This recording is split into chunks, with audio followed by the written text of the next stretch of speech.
the series 1-0. And first pitch to Profar, swung on and missed from Kershaw.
All right, thank you so much. Welcome, everyone. Hope everyone's having a great week so far.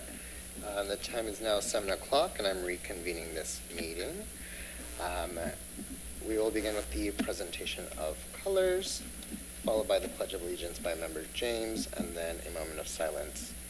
Today, we have TROTC cadets Jarek Agnick, Gaius Redman, Tanner Rogers, and Vadim O'Brien, under the command of Major Robert Floor. So if we can please stand.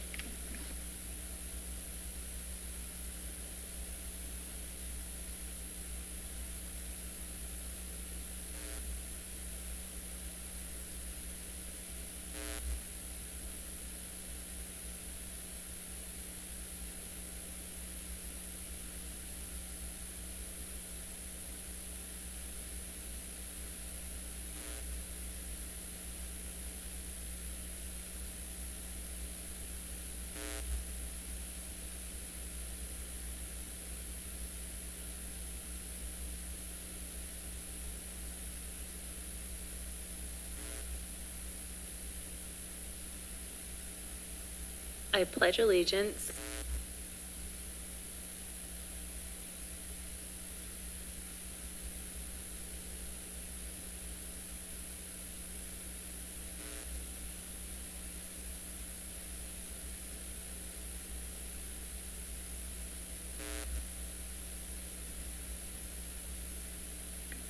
Thank you.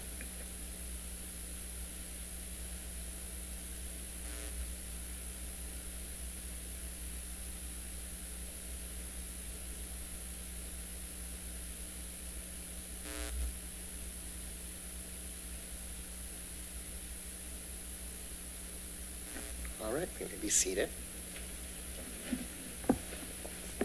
Now we'll have the land acknowledgement by Mary Keller. Tempe Union High School District acknowledges that our community of schools is located on the ancestral lands of the Akma Autumn, Pima, and Peepash Maricopa indigenous peoples who have inhabited these lands since time immemorial. With this land acknowledgement, the district formally recognizes that the traditional care and keeping of these lands by indigenous peoples allow us to be here today. Thank you so much, everyone from JROTC, Member James and Mary Keller. All right, next we have the report from the superintendent, Dr. Mendeville. Thank you, President Garcia, Vice President Montero. I'm drawing through a second of two of a little bit blank there, and then other members of the board, executive team members, and our administrators and teachers and any other folks that are out in not just present physically, but also in our viewing and listening audience. So we appreciate you there. Have some wonderful people to introduce and recognize. I'm going to ask that Darcy Boggs come forward alongside her principal. Since we may as well just stand up and be there at Brent. Since now the assistant principal for activities at Marcos Deniza, McClintock graduate, Darcy Boggs, has been with Tempe Union for 21 of her 24 years in education. She spent 16 years at Desert Vista as an English teacher before serving as English department leader as well as staff development coordinator and academic coach. Darcy moved to the district office where, for the last 4 years, she was the English content specialist in the teaching and learning department. She's done a great job. In that position, Darcy collaborated with all English department leaders in implementing Arizona ELA standards across the district. She also created district common assessments, visited and observed English classrooms, developed curriculum, prepared teachers so they could prepare their students for ACT testing, and developed and delivered district-wide professional development. Darcy earned her bachelor's degree at NAU and was awarded 2 master's degrees in education from ASU, 1 in educational leadership and 1 in education, curriculum, and instruction. No surprise.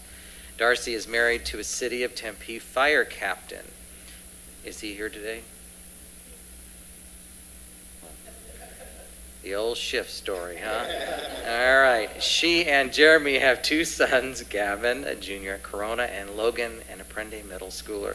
Darcy's leadership as a content specialist in creating common assessments and the ACT action plan for English will be extremely valuable, not only to Marco staff, but to students as well. I couldn't be more proud to see you grow, because I've been here, this is now my 12th year, and so I've seen you develop and grow and just really hone your skills to share your worth, and your content knowledge is so rich, and how to process things, and it's just delivered across all our schools, so I appreciate that. And I know you have some things to say, words to share. Darcy, then Brent. Yes, thank you so much. I'm delighted to be here, delighted to have an opportunity to work at Marcos. I loved my work as a teacher, and then being able to work at the district office was really wonderful, but I missed teenagers. And so to be at Marcos and be working with Brent and Lenica and Noe has been really wonderful, and it's been really great to spend time with students and work with activities and all of the different events. We have homecoming this week, so that's been very busy, but I'm really happy to serve Marcos and their students and families. Thank you. Brent, do you want to comment on your?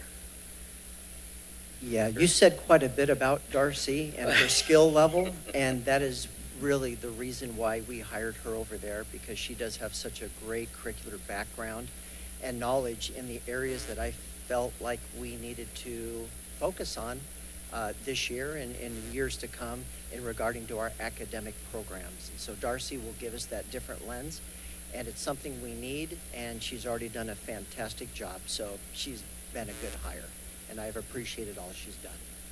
Thank you, Brent, and thank you, Darcy.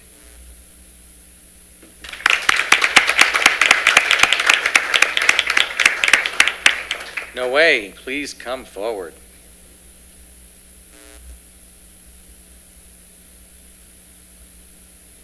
"20 years after starting out as a teacher in San Jose, California, Noe Ochoa joined the Marcos family this year as assistant principal for academics. Most recently, Noe was the assistant principal at Oakmont High School in Roseville, California. Before that, he served in several positions at various California high schools as dean of students, summer school principal, athletic director, and department and district curricular leader. Noe helped to coordinate and restructure the physical education curriculum at all Campbell Union High School district schools so that it aligned with state standards. In the Milpitas Unified School District, he was part of a collaborative effort to provide support for Latino students. Noe received his undergraduate degree from San Diego State. He was awarded his master's degree in education administration and supervision with an emphasis in urban high school leadership from San Jose State. We need that perspective, so thank you. He and his wife Melissa are the parents of 2 future Padres, 9-year-old Nico and 5-year-old Elias. Noe's experience makes him a strong addition to the Marcos leadership team. We know he will share his expertise with Marcos teachers to ensure all students learn at high levels. Welcome to Tempe Union, Noe. You've already fit in nicely, so please come forward and share some wonderful things about us. Well, I'm just thankful for the opportunity to be part of the Tempe community, more specifically at Marcos Denisa High School, and I just feel fortunate to work with the team. I couldn't have asked for a better leader in Brent. I think we are doing some good things there and excited about the future at Marcos and what we can do to support the kids in the community. Also, always happy to work with Darcy as I've gotten to know her. She's been a great addition and excited to work along her, as well as Lenica and our Dean of Students, Joe. So I'm just excited for the opportunity. I'm learning every day, and also all the other APAs that I get to meet with on a bi-weekly basis. I am learning around from all of you, so I'm just excited to be part of the community. Well, we're excited to have you. Brent, do you want to say something about your right-hand person? I would like to brag and say that I hired this gentleman, but unfortunately I didn't. But if I was on the interview committee, he's who I would have hired. Whoever hired him did a fantastic job. He has already hit the ball rolling. He is already tackling issues right now that we would normally tackle later in the year, but he's on it. He's got a really different set of eyes on the things that we're doing right now. Already working on the master schedule and making significant changes that our school really needs to make to move in the direction we need to move. And so that's been great. I think Dr. Keller might have been the one that hired him, so thank you. But I just want to say that Lenica, Darcy, Noe, and I couldn't be happier with the team I have, and I really look forward to working with all 4 of them, plus our dean, this school year. So thank you. Yes, you have a great team, but Brent, you can't go anywhere. Now, in your 31st year as an educator, Brent Brown has spent the last 28 at Tempe Union. Brent spent 8 years in the classroom as a Spanish teacher at Marcos Denisa, after which he served 4 years as the school's assistant principal of activities, followed by 4 years as the assistant principal of academics. He then moved to Corona after 5 years as the principal. When I got here, I think you were starting your first year at Corona. Brent came to the district office first as director of instructional services, a position he held for 5 years, and then as Director of Federal Programs, a position he held for 2 years. This year, the Marcos community welcomed him back as their interim principal, and we hope he stays for a while. Brent has a lifelong love for the arts and athletics, having begun playing the piano at the age of 5. I just learned that, Brent. We'll have to play a few tunes together since I play. And then playing clarinet in his high school marching band before gravitating towards athletics, more specifically track and field, where he specialized in the triple jump. His high school success followed him to Ricks College, now BYU, Idaho, where he was a national champion triple jumper and where he remains the current record holder. Wow, Brent. Wow. Brent also competed at and graduated from BYU. Brent and his wife, Debbie, have 2 children, Jordan and Brittany, and 4 grandchildren, Grandpa. This year, the Marcos community welcomed Brent back as their interim principal. Brent and his team are committed to making Marcos de Niza a better place for students to attend school and to making stronger connections to the community they serve. It's full circle, Brent. Yeah, thank you. It is truly full circle, and I can't be happier than going back to where it all began for me in this district at Marcos de Niza, a community and a school that I absolutely love. I always thought in my mind that I would end my career at Marcos de Niza. I didn't know if it would really happen, but an opportunity came up.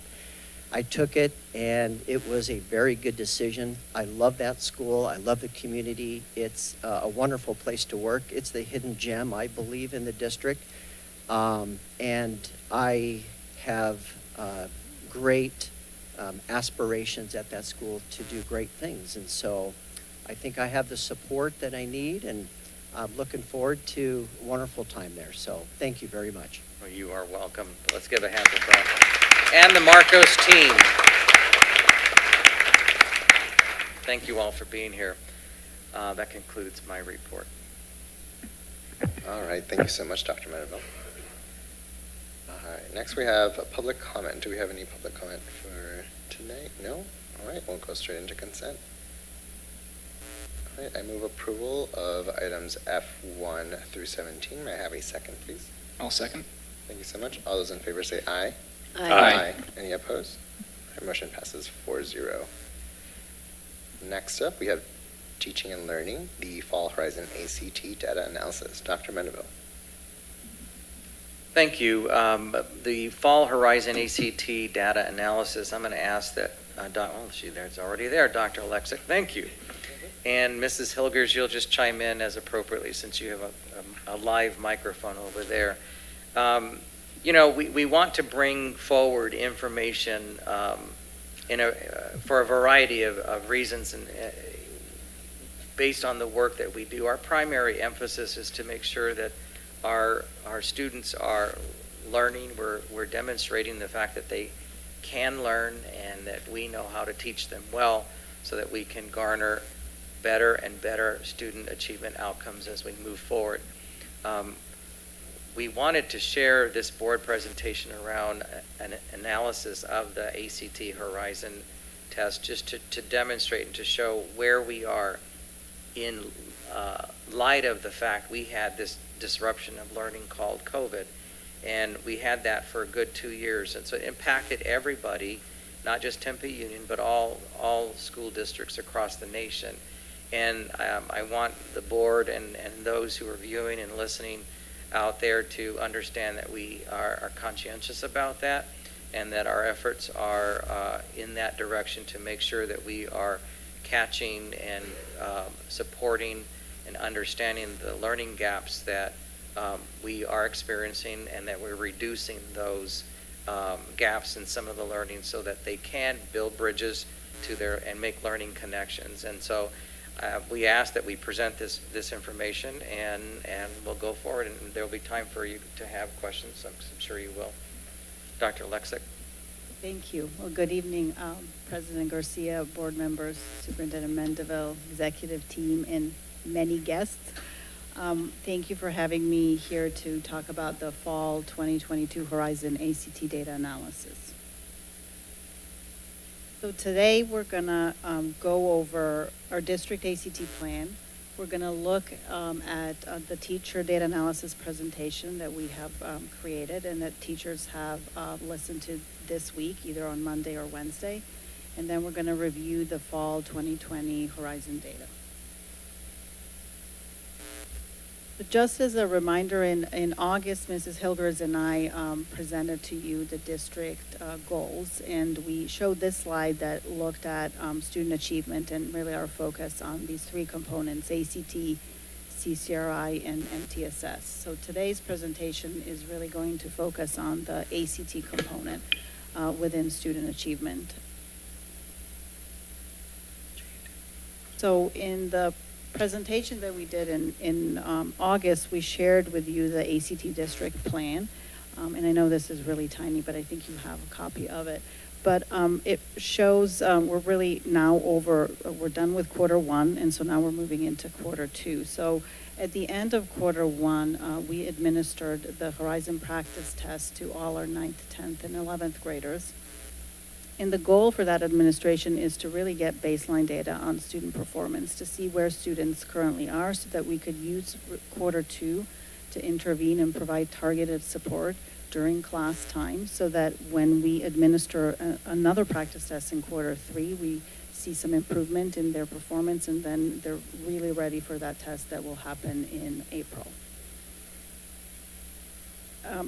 An additional component that we presented during that time is our district goals. And so if you recall, our goal for the ACT is 100% proficiency in math and ELA. And I know we've received some questions about that particular goal. So I just wanted to spend a little time talking about proficiency.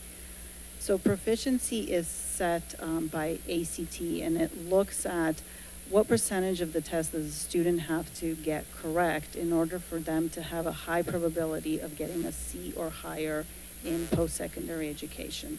And so through the research that ACT has done, they have set that proficiency at about 50%. So if a student is able to achieve 50% of the test correct, then they have a high probability of success in post-secondary education. My laptop's very sensitive.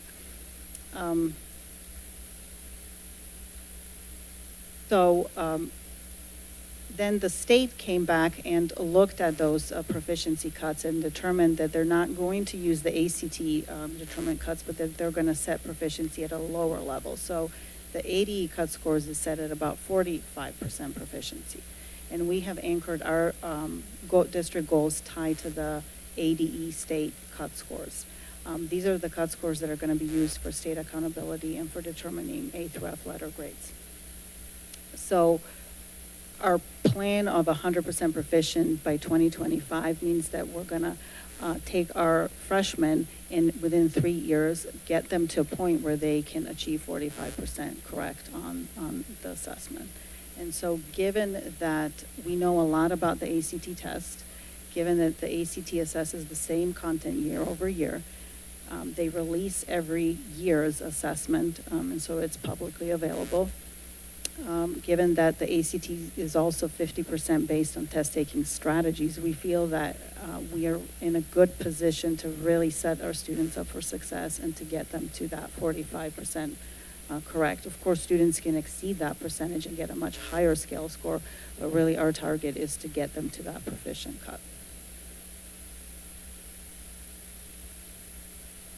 So now that we've reviewed the district ACT plan, I wanted to share with you the teacher data analysis presentation that we have provided to teachers. So after students took the Horizon practice test right before fall break, when teachers returned either on Monday of this week or Wednesday, we wanted them to look at the data from student performance and to analyze that data. And so to help them in structuring that data analysis process, we created this presentation that is in the form of both handouts and a video for them to listen to. So the first component of that video really reminds teachers of how to access their Horizon data in School City. So we have written directions with a number of other useful resources if they wanted to dig deeper into the data. When in the video, when we talk about analyzing data, we also suggested that they download a copy of the test. Even though you can look at the items in School City itself, it's a lot of different clicks. And so we thought it would be easier once you're analyzing your data to have actually a paper copy of the test so you can look at the passages and the items. So we provided directions on how to do that. So once they have logged into School City and they have downloaded that PDF document, then we guide them to the first tab in School City, which is this kind of big level overview of test results. And so this screen shows just the percentage of students that have met the benchmark and that have not. Teachers can run this across all their periods, or they can run it by individual periods. At the bottom of this screen, there's a list of student names with each student's performance listed as well, so teachers can kind of have a quick glance at how each individual student performed on that assessment. In that teacher video, though, we kind of talk about the fact that this is very global, high-level data, and that a more useful tab would then be to look at that summary tab. So once you toggle to the summary tab, what a teacher could do is sort the student performance by period. So if you look at this particular teacher example, you'll see that this teacher teaches 4 sections of junior English. And if you look at that blue bar, it shows really the distribution of the percentage of students that are proficient across different periods. So you'll see that some periods do significantly better than others. And so we talk in the teacher video, we spend some time talking about the fact that looking at this data by period is helpful because the strategies that you might use with the first period might be very different than the strategies you might use with the 5th period. To help in kind of tracking and thinking through the data analysis, we also created a data analysis worksheet. And so that we've asked teachers to complete one within each PLC. So you'll see teacher names tied because we wanted them to share and kind of have a collaborative discussion regarding the data that they're seeing. So each teacher would use that summary of data section to just kind of jot down what are some key things that they're seeing in their overall results. Are there any periods that stand out as struggling versus any really strong periods? We asked them if there's anything that surprises them in the data or anything that they didn't expect. So it's really a global reflection on overall how did students perform. In this data analysis chart, we also then point to the standards focus within each content area. So each content area focuses on a specific grouping of standards within the ACT. We've identified these focus standards in collaboration with department leads, but also looking at our student performance data and the percentage that that standard represents on the test. So we're trying to be very strategic in which standards we focus our attention on when we work with students. So you'll see that each content area has standards that we deem their focus standards. So then in that teacher video, we asked teachers to go to the item analysis slide that now shows them this data broken down by item level.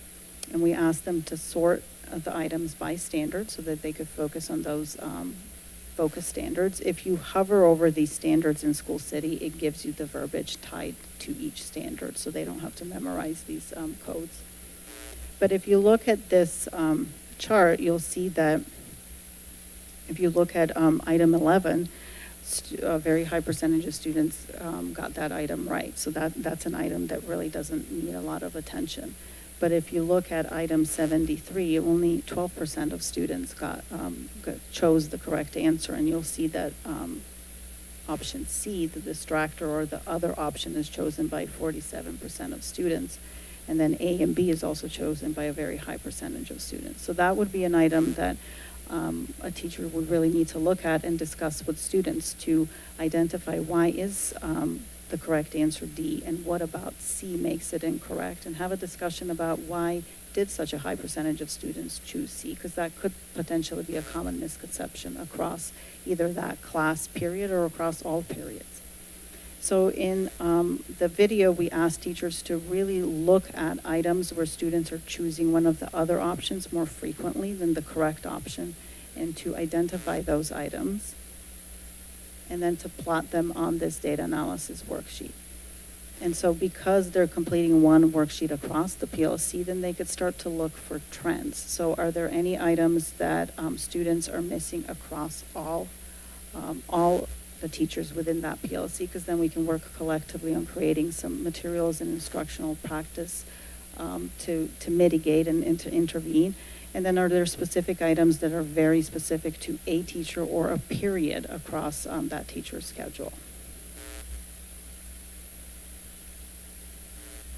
And so then the last task within that video encourages teachers to create an action plan. So now that you've identified the 10 items, how will you share these items with students and provide intervention and instruction to help them identify how not to make those same mistakes next time they test?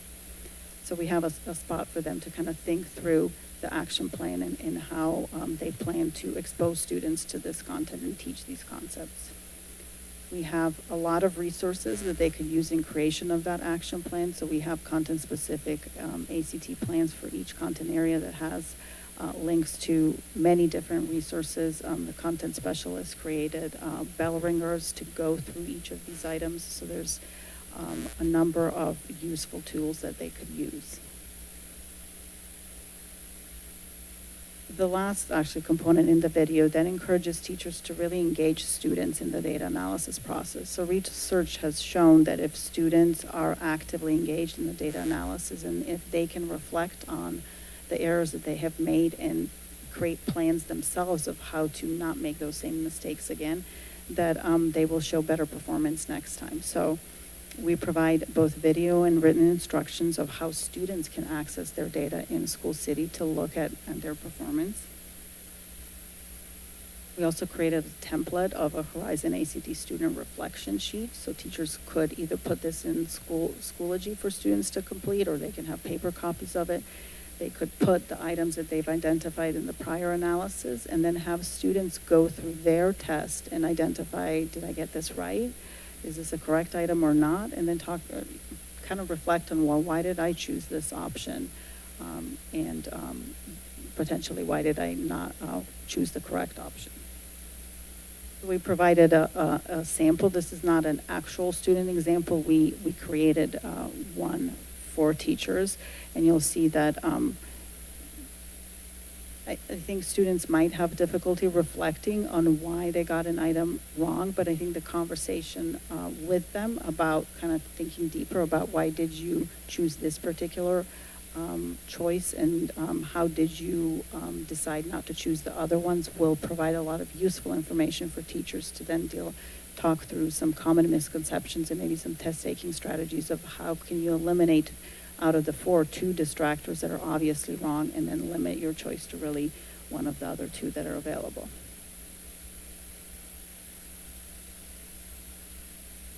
So we've reviewed the district ACT plan. We've talked through the teacher data analysis presentation. So the last section of this presentation is to show you some of the results from the Horizon data.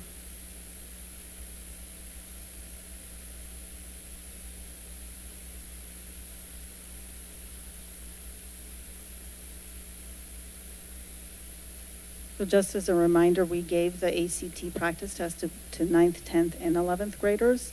The window for testing was September 19th through the 30th. You'll see that the 9th and 10th graders get the pre-ACT. It's a shorter version of the test, so it lasts, it's quicker, and then the scale score, the benchmark is set at a lower level because it is a shorter test. And then you'll see that the ACT for juniors is a mimic of the actual ACT test.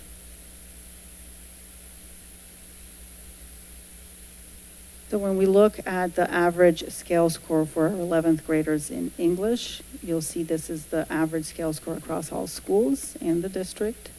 The benchmark that is set by ACT is at 18. So you'll see that a number of our schools are either exceeding that average or getting really close to it. When we apply that cut score to proficiency, you'll see the distribution of the percent of proficient students versus not.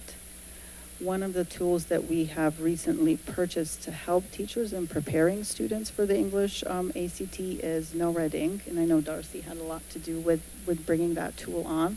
So we provided training during on Monday during teacher PD development to have them incorporate No Red Ink in engaging students in practice.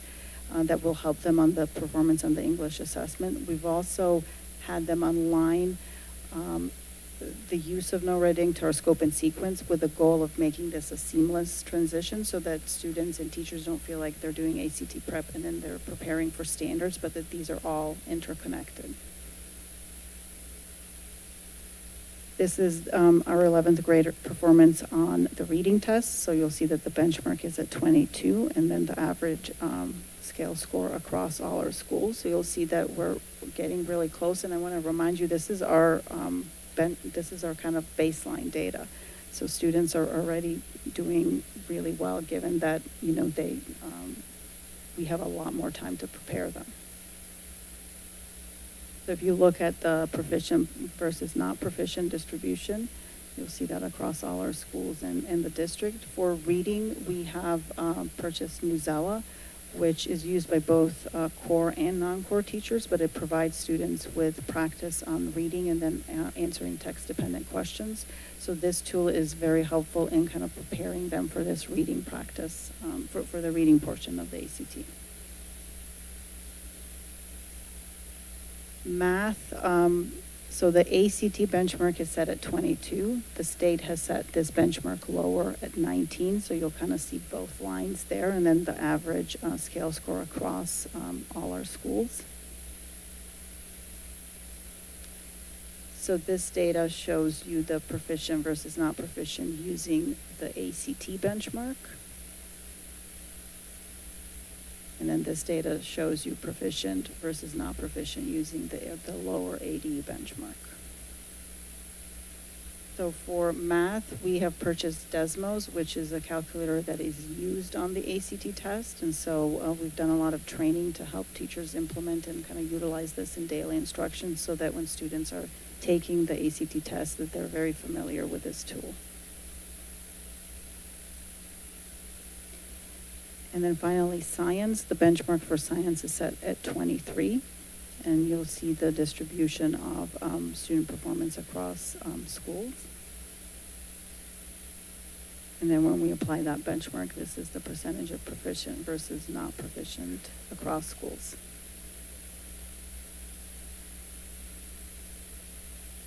So that was 11th grade. We're not going to go through 9th and 10th in detail, but I wanted to show you some highlights of some student performance that was really encouraging to us.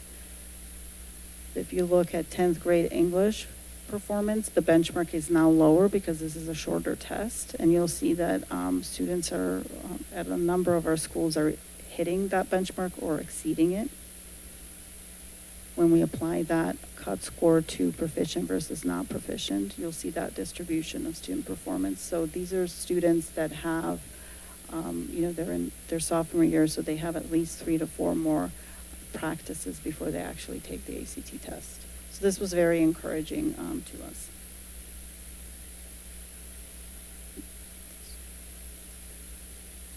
This is 10th grade reading. So the benchmark for 10th grade reading is at 19. And so you'll see the average scale score across schools. And so you'll see that they're also really close to that benchmark. And when we look at proficient versus not proficient, it shows you that distribution of student performance. 9th grade English, the benchmark is again 14. So it's really the same test that the 10th graders are taking. And you'll see that they've performed really well across all schools. And then when we break that data down by proficient versus not proficient, you'll see that distribution. So these are freshmen. This is the group that we're trying to get to 100% proficient by 2025. And you'll see that that percentage is pretty high at some of the schools. So these students have a lot more time to practice.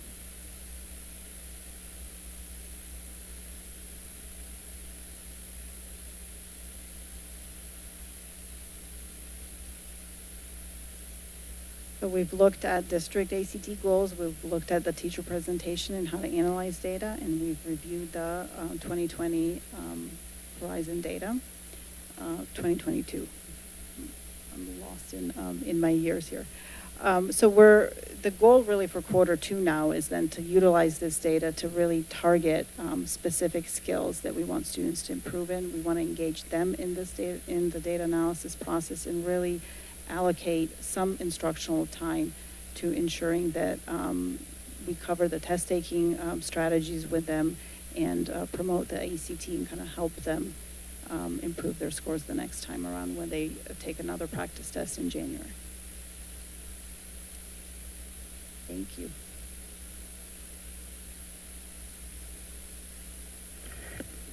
Thank you so much for this presentation and all of your work that went into it. Certainly very insightful and helpful for us to better understand. Board members, I anticipate questions on this presentation. We can definitely take them now, or any comments that anyone may have. Member Braza. I appreciate all the work that went into the presentation. I know all of us board members do. Also, just the effect of all the hard work that went into implementing it. I know rollouts can be difficult and training, and this is definitely going to be a game changer. I really feel for ACT. Anything you can do to identify individual deficits to make up that,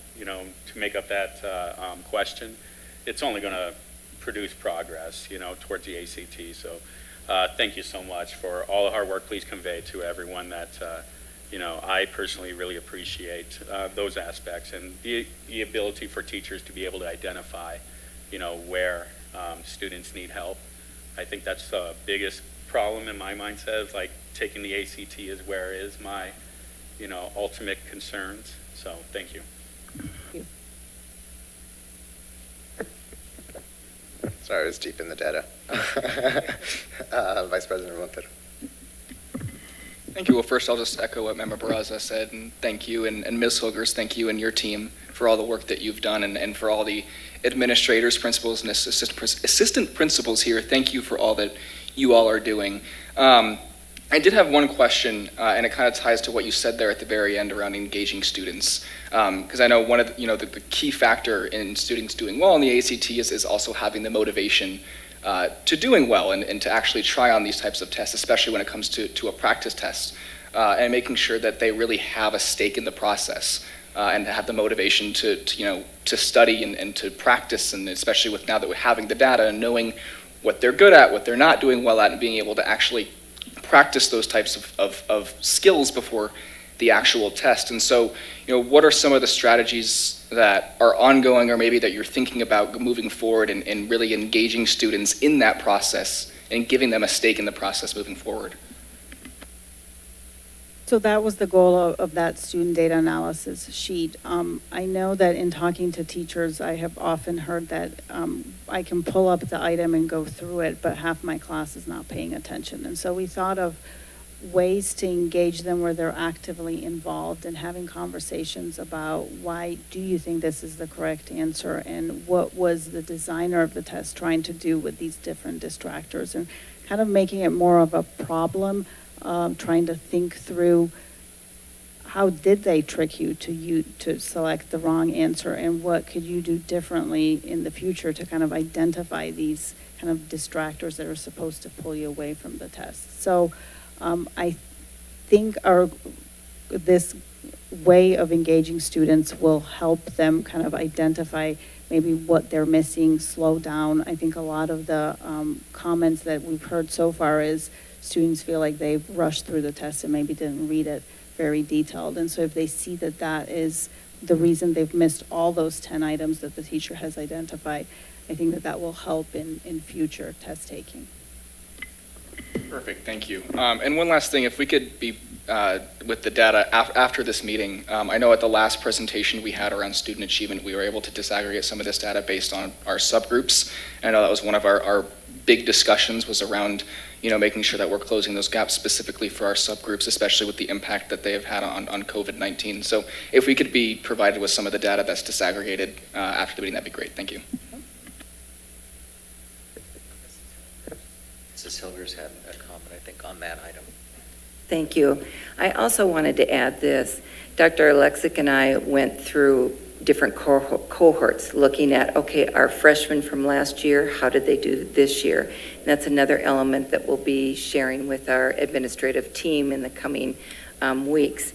But one of the things is it's an opportunity for your teachers to build relationships with kids.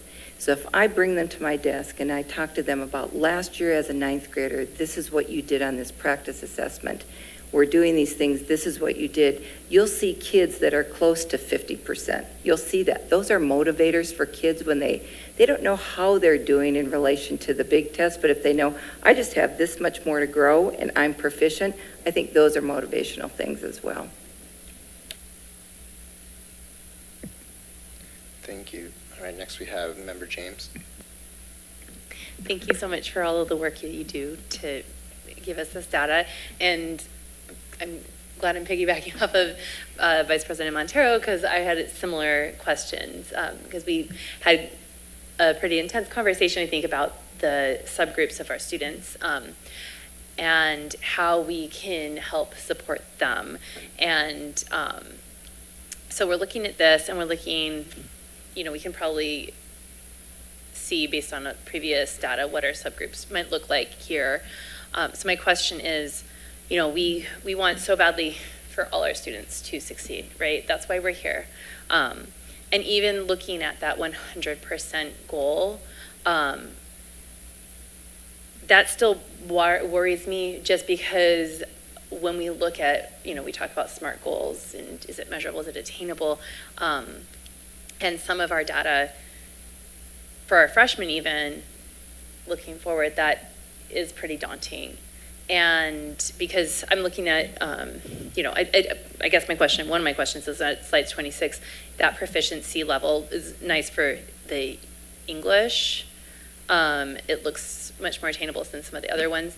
But is that the ACT goal or is that the ADE goal in slide 26? So that's the ACT goal. Okay. The ADE goal is actually it's an ELA cut score. That's a combination of reading, English, and writing. Okay. Our Horizon data does not include writing, so I can't really compare it to that set goal. But the combination is lower than each of these ACT benchmarks. Okay, that are so we set. would probably see a little bump there. It would look a little yeah, better. it would look a little different. Okay. So I guess when we're looking at this too, so we're looking at our subgroups and we have this big universal goal, right? That I think maybe we could look at and maybe parse down and find, a growth goal, maybe something a little more attainable, so our teachers and our students don't feel discouraged. But beyond that is looking at how we're then targeting our subgroups. So we have our universal goal of whatever, if we say 100%, again, like to revisit that, but whatever we say, then we look and see, okay, how are we going to target specific students, specific subgroups, and what professional developments can we provide for our teachers for how to differentiate instruction. When we talk with our MTSS teams, and we have plans, like how are we getting them into classrooms or helping to support the teachers, just to see a broader picture of how this is all being implemented. And then, because I think we're still, we feel like COVID's over, but it's just, we're seeing the after effects. And I guess I think I look at it as a music teacher, and we would like to think that all of our ensembles are going to be right back where they were this year. Wouldn't that be great? But I think every music teacher out there knows that it's going to take several years to build. And that goes the same for our academics. So I know the state doesn't see it that way, but I would love to see a more balanced approach from us, knowing that yes, we have the state, yes, we have to do certain things, and just make sure our teachers know that we as a district are going to be patient and supportive, and that we're looking at the gaps in a realistic way, because we're going to have students, like how are we going back to fill in some of these gaps without picking a student up and saying, here's grade level. And I know that's not what we're doing. I know you all have so many plans and differentiation of instruction that are happening, but just to get a broader picture of how those things are happening, because it is so stressful as an educator to see a kid that is so far behind and how we're filling in those gaps, you know. So yeah, I know that was a lot, but a lot of thoughts. I think targeting goals, using SMART goals, really setting realistic goals, and looking at, like Vice President Montero said, looking at those subgroups in that way. And just letting our teachers know that we have their backs and we're going to be patient with them and their students, because they're doing so much already. So. And Mrs. Silvers kind of alluded to it, but our next training for teachers is going to be to look at growth. So we have run data from 9th to 10th grade and 10th to 11th grade. And there are some students that have made growth. They haven't jumped into proficient, but they have made scale score growth that I think at an individual teacher level, to talk to these students, to show them the amount of growth that they have made, and you know, that eventually by 11th grade they will reach that proficiency cut. So we are focusing on growth as well. Member James, may I just add something? You know, I think it's stressful for teachers, but I think it's stressful for administrators. You've tasked this group who's sitting in the audience to sit there, and we've designed plans, and they're very thoughtful plans, but the implementation of those plans takes considerable time, effort, and conversations. We've extended our class period to 60 minutes to ensure that we have interventions, differentiating or personalizing instruction in every classroom, every hour. That isn't occurring across the board. So there are things that we've designed that we've got to make sure that sometimes this is different for our teachers and what they do, and we hold their hand during that change process, but it doesn't mean that we say, you don't do this. Those subgroups, I don't want to tell a member of a subgroup that it's okay at 5% of this group of kids don't have to be proficient. They need to go out in this world of work and have a career and be successful. And so for me, to have 100% where all kids are proficient, that's my goal. That's excellence in teaching and learning. I might not make it, but just like a music teacher, every single time I'm looking at something, I'm listening to something, I'm providing feedback, I want my kids to get better. And so it's a coordinated effort. You know, I look at TSCA here, making sure that our teachers, that we're monitoring what we're doing, that we're ensuring that our kids are getting this great instruction, but we have been patient. I believe we've been patient. This data analysis, I mean, we've asked teachers what you see in this model. I'm asking my directors to do that. I'm asking Sarah Boyle to look at special ed and do this, just what our principals and our assistant principals are going to do. Eric has already done that for CTE in reading and looking at D's and F's. All of them are going to do that. Glorine is here for our EL population, that we look at that. So we are. When you guys tell me I want to look at subgroups and make sure everybody's successful, I take that to heart, and the directors and I sit there along with our executive team, really try and make that happen. And so I want movement. I want movement with our kids. You know, if I may add, we all want the same thing, okay? And I hear that from our board members, I hear that from all of you. We all want the same thing, and that is to see improvement across all subgroups. And I hate calling them subgroups, but just for all our students. And so, but it is a process, and so we have to continue to provide the guidance and the direction for our teachers and staff, but we also have to be mindful of how we are organizing the monitoring of that progress.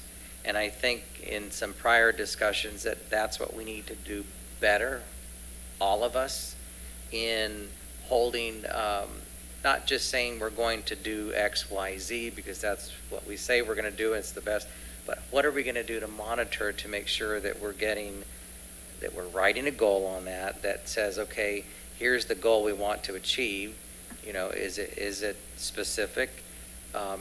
Can we measure it appropriately? Is there a metric out there that makes sense to everybody? Is it targeted? Is it relevant? And is it timely? Is it doable? We have that ability now, and I think as we move forward, when we look into revising our district strategic plan, that whole process, I think, will help our teachers and our staff to be involved and more accountable to that whole process. So I think the timing is right for this work, and you guys, the teaching and learning department has done marvelous work. So the good thing is that there's things in place now. We just have to structure them in a manner that makes sense with some very targeted, specific goals as we move forward in our year of learning. So. Yeah, I was just going to say, I think you're right. We all, as teachers, look at our kids and go, I want 100% of you to do this. That's why we're educators, right?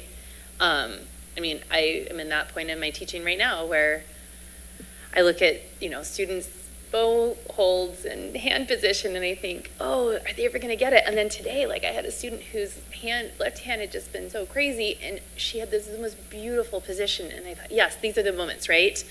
If she can do this, I know this kid is going to get that bow hold. And we keep encouraging ourselves. Now, I know also at the end of the year, I will have students who haven't mastered note reading, and I will have students who still need to work on bow holds. And so my goal is always 100%, absolutely. But when it comes down to it, my biggest goal, of course, is that each child has taken from my class what they will need as a human, right? And so, yes, we want 100% proficiency, but our teachers also need those goals that are timely, that are achievable, that are measurable, right? And so to have the 100%, because we're educators, that's what we do, and then looking at those breakdowns of our goals that are also targeted to our subgroups, that are specific, that are measurable and attainable, and all of the good things that a SMART goal is, kind of as underneath that umbrella. Because I think, yes, if we say we're good with 10% of our kids just leaving them behind, we're not doing our job. But I also think that when we're talking to educators and we're looking at setting goals and setting goals as a district that align, we do also need to have those goals of this movement or whatever, whatever we decide those goals are going to be, so that we can measure those as we go and get us closer to that 100% mark. Does that make sense? We'll be able to measure from practice test to practice test and then to ACT and be able to share that information with you and see if we are making movement with all of our kids. Thank you. Member Hodge. Thank you so much I saw half of the presentation. So the half that I saw, thank you so much for that. My question's easy. My question is, I know that we start, with our freshmen.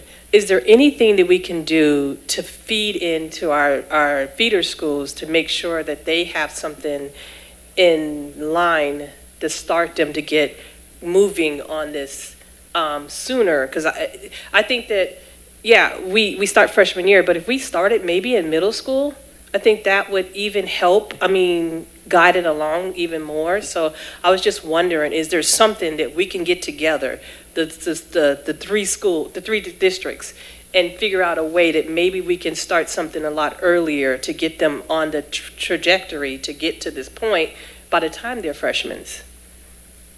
And we have tri-district articulation meetings, and we look at alignment of our scope and sequences to what they are teaching.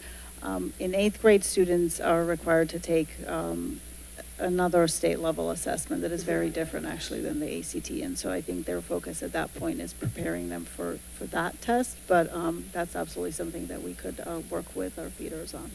Thank you so much. Thank you, Member Hodge. Member James, I did see the light come up again. Oh, is it? Okay. All right. Any other comments or questions? All right. Well, thank you so much. Really, really appreciate Thank you. all of your work. All right. Next, we'll go straight into board policies. We'll start with number 1, policy EE, transportation services for first reading and adoption. Dr. Mendeville.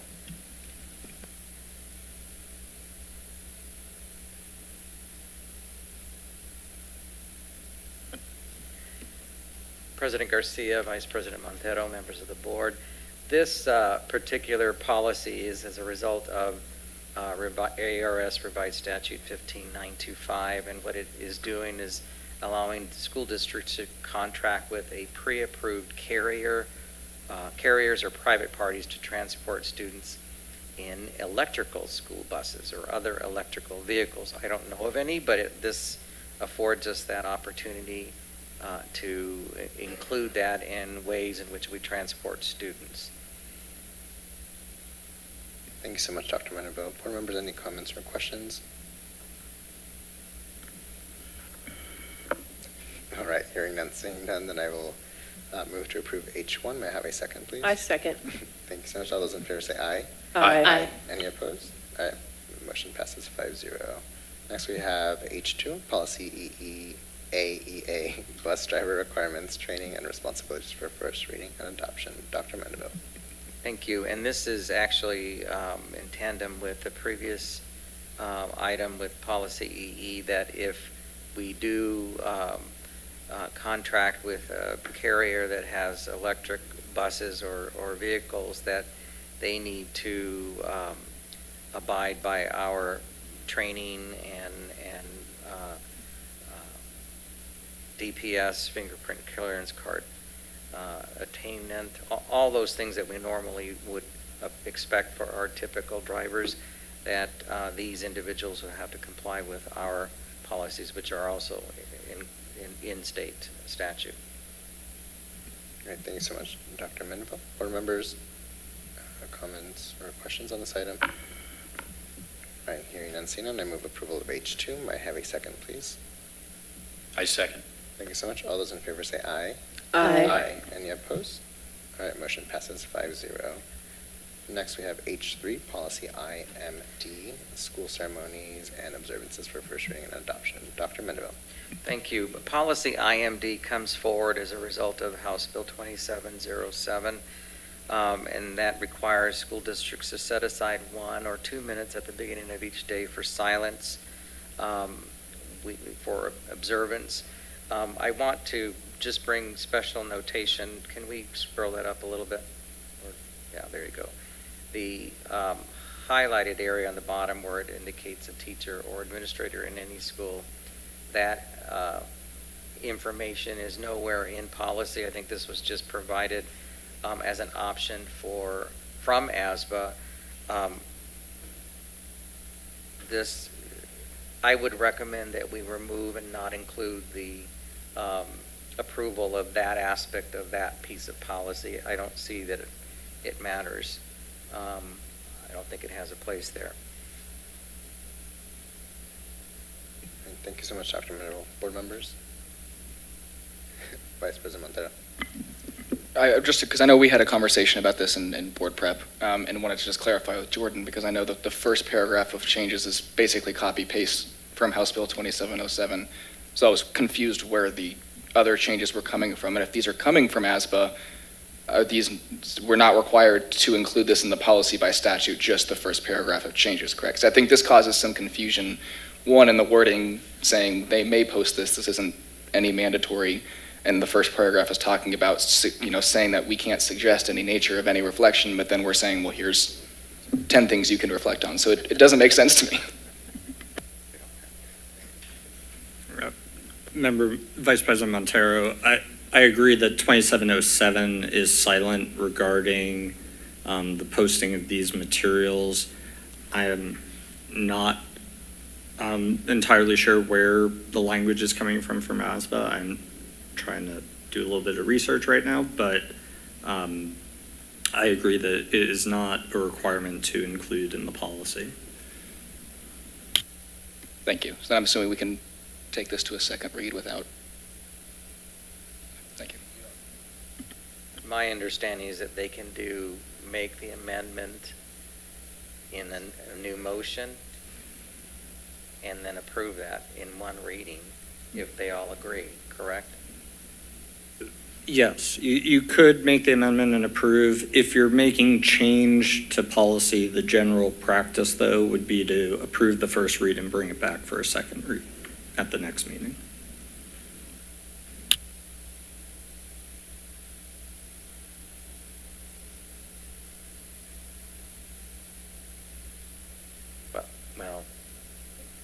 one or the other. So No, the issue is that you've posted this as the policy. If you are proposing from the dais changes to the policy you've posted, best practice is to have a second read so members of the public who might have a comment can present. we will bring this back with that stricken and for second read and approval at the next meeting. Thank you.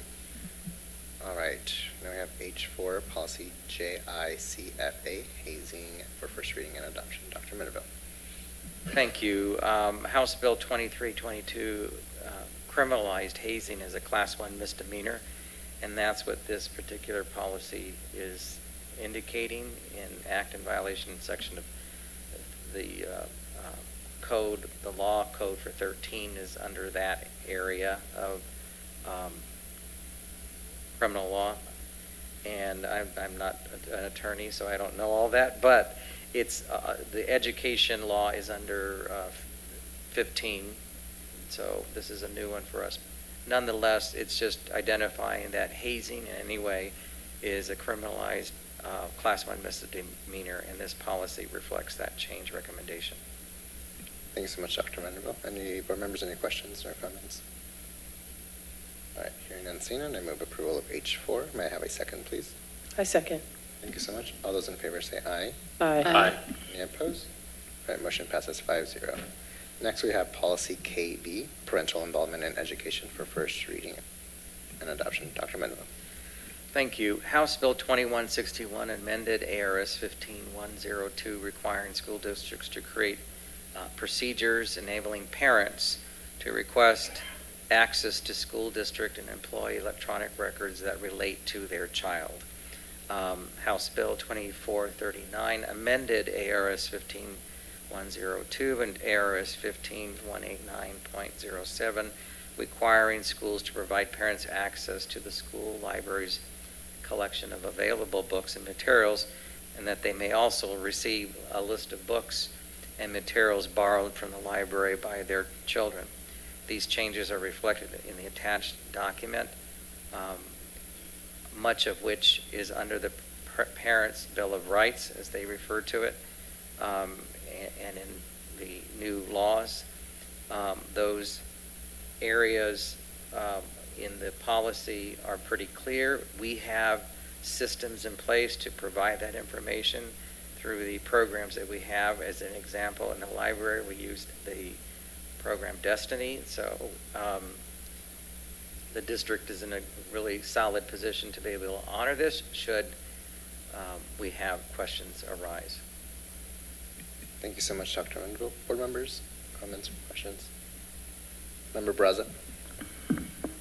I just want to thank the district and the entire staff for always being available to parents and always being transparent with what we do at Tempe Union. I agree this is not really going to have an effect on the fact that we already do a lot in terms of being able to provide curriculum information, textbook information, library books, and so forth. Any parent can request this information. They have always been able to. And so I just want to thank the district for their transparency. Thank you. Thank you so much. Member Braza. Board members, anything else? No. All right, I move approval of H5. May I have a second, please? I'll second. Thank you so much. All those in favor say aye. Aye. Any opposed? Motion passes 5-0. All right, Dr. Mendenville, we're at public hearing. You ready? I-1, public hearing version number 1 of the 2022-2023 expenditure budget. Dr. Mendenville. This public hearing is convened to allow for public comment on revision number 1 of the 2022-2023 expenditure budget. Do we have any public comment for that item? We're going to do it under J2. We do not.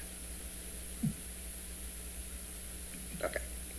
And we'll go straight into J1 with the 2022-2023 Budget Advisory Committee Recommendation Part 2. Dr. Mendenville. Thank you, President Garcia, Vice President Montero, members of the board, executive team members, administrators, and in the audience. and those who are listening at home. I'm going to ask that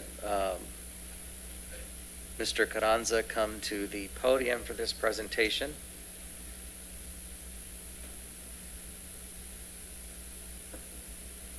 And just before you begin, I want to commend the work of the BAC, not just last year, but the work that they did this year with the development of these recommendations.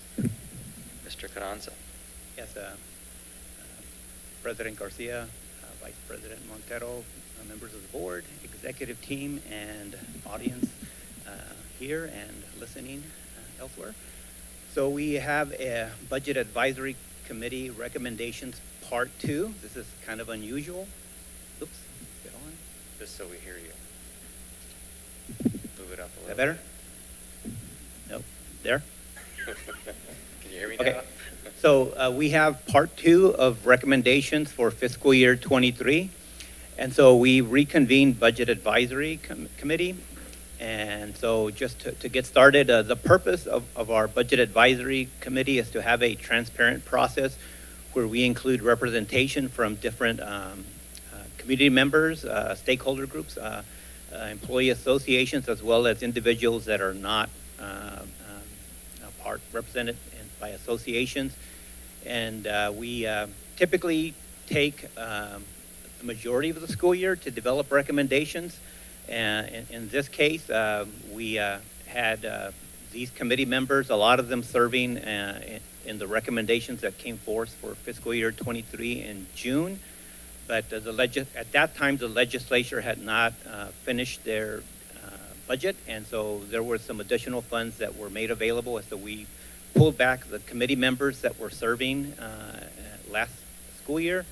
And so this is the group, and I thank them for their work in working together over 4 meetings.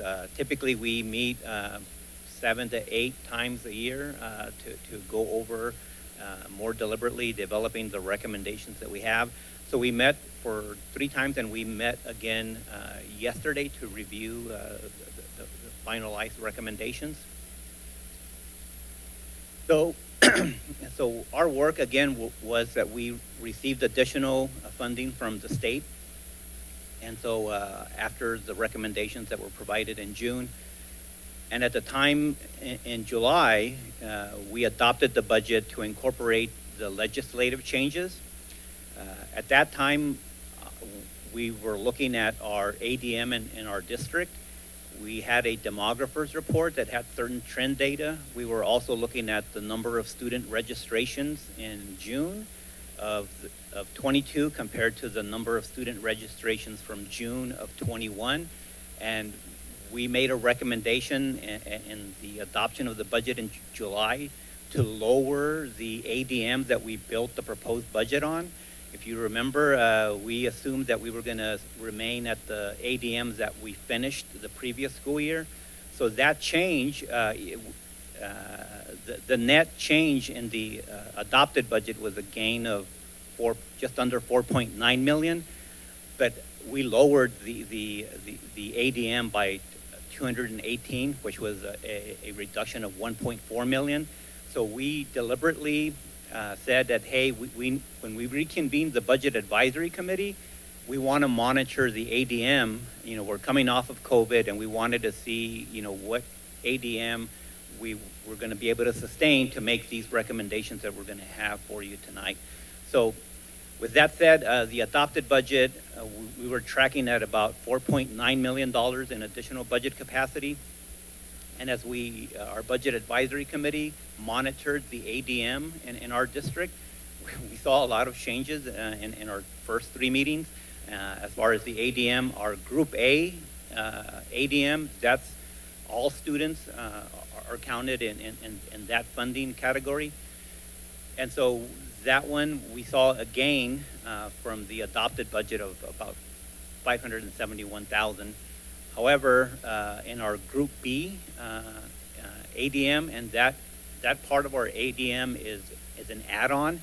It includes such things as ELL students. We get additional funding for ELL, for gifted students, for free and reduced lunch students, a new category that was introduced this year.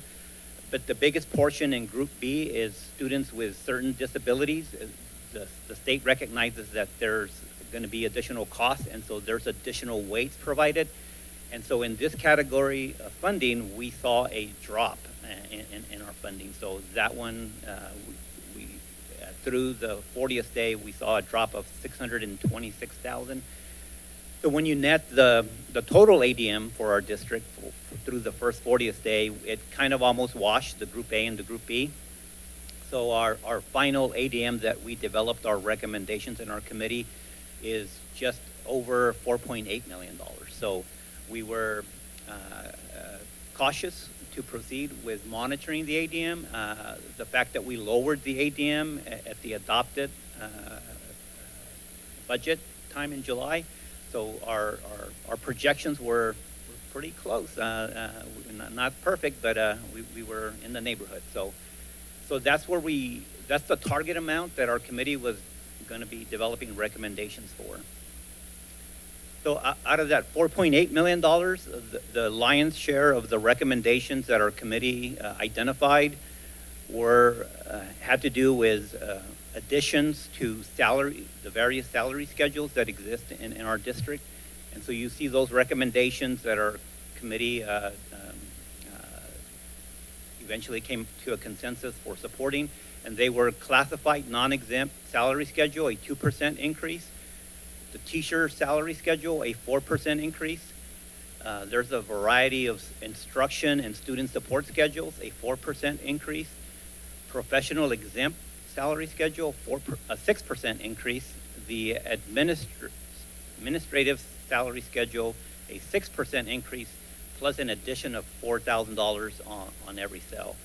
And just to speak on that particular recommendation, we did a comparison as far as how our current administrative salary schedule compares to our neighboring school districts, and we have fallen behind. I know that a number of years back, we did have an external HR consultant review all of our salary schedules, and we implemented a new salary schedule several years back that made us competitive with our surrounding districts and the market.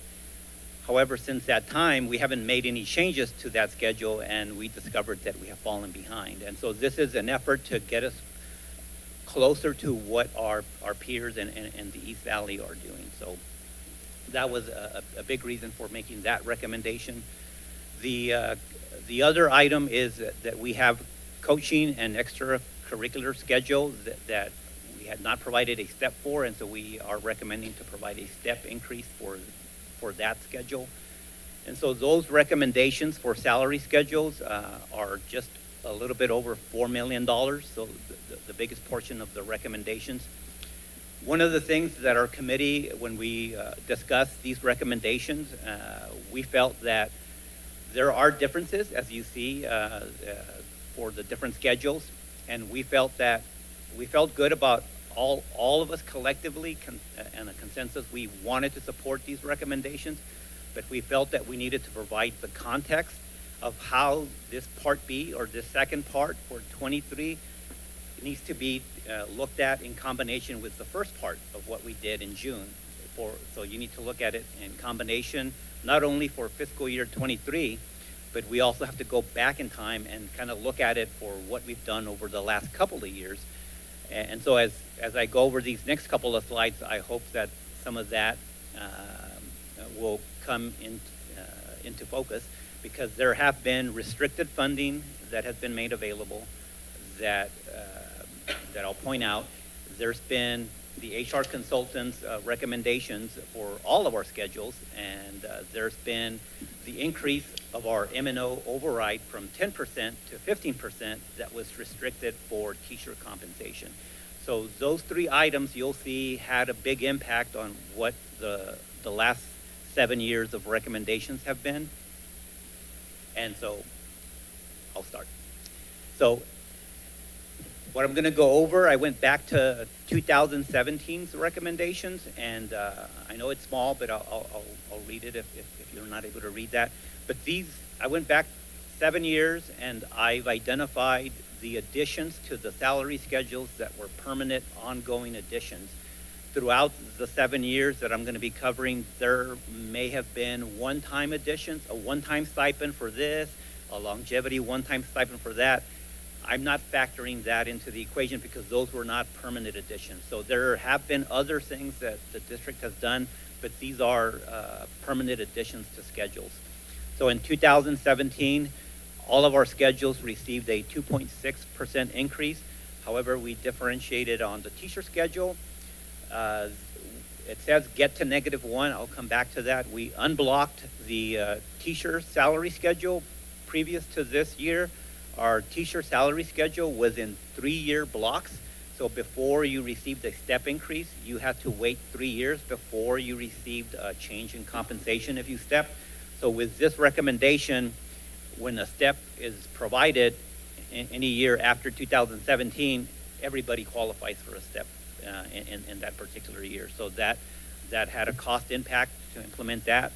The get to -1, there was a number of years, I don't know, going back, 7 or 8 years prior to 2017, where there were some years where the district did not provide step movement to our teachers, and so they were frozen.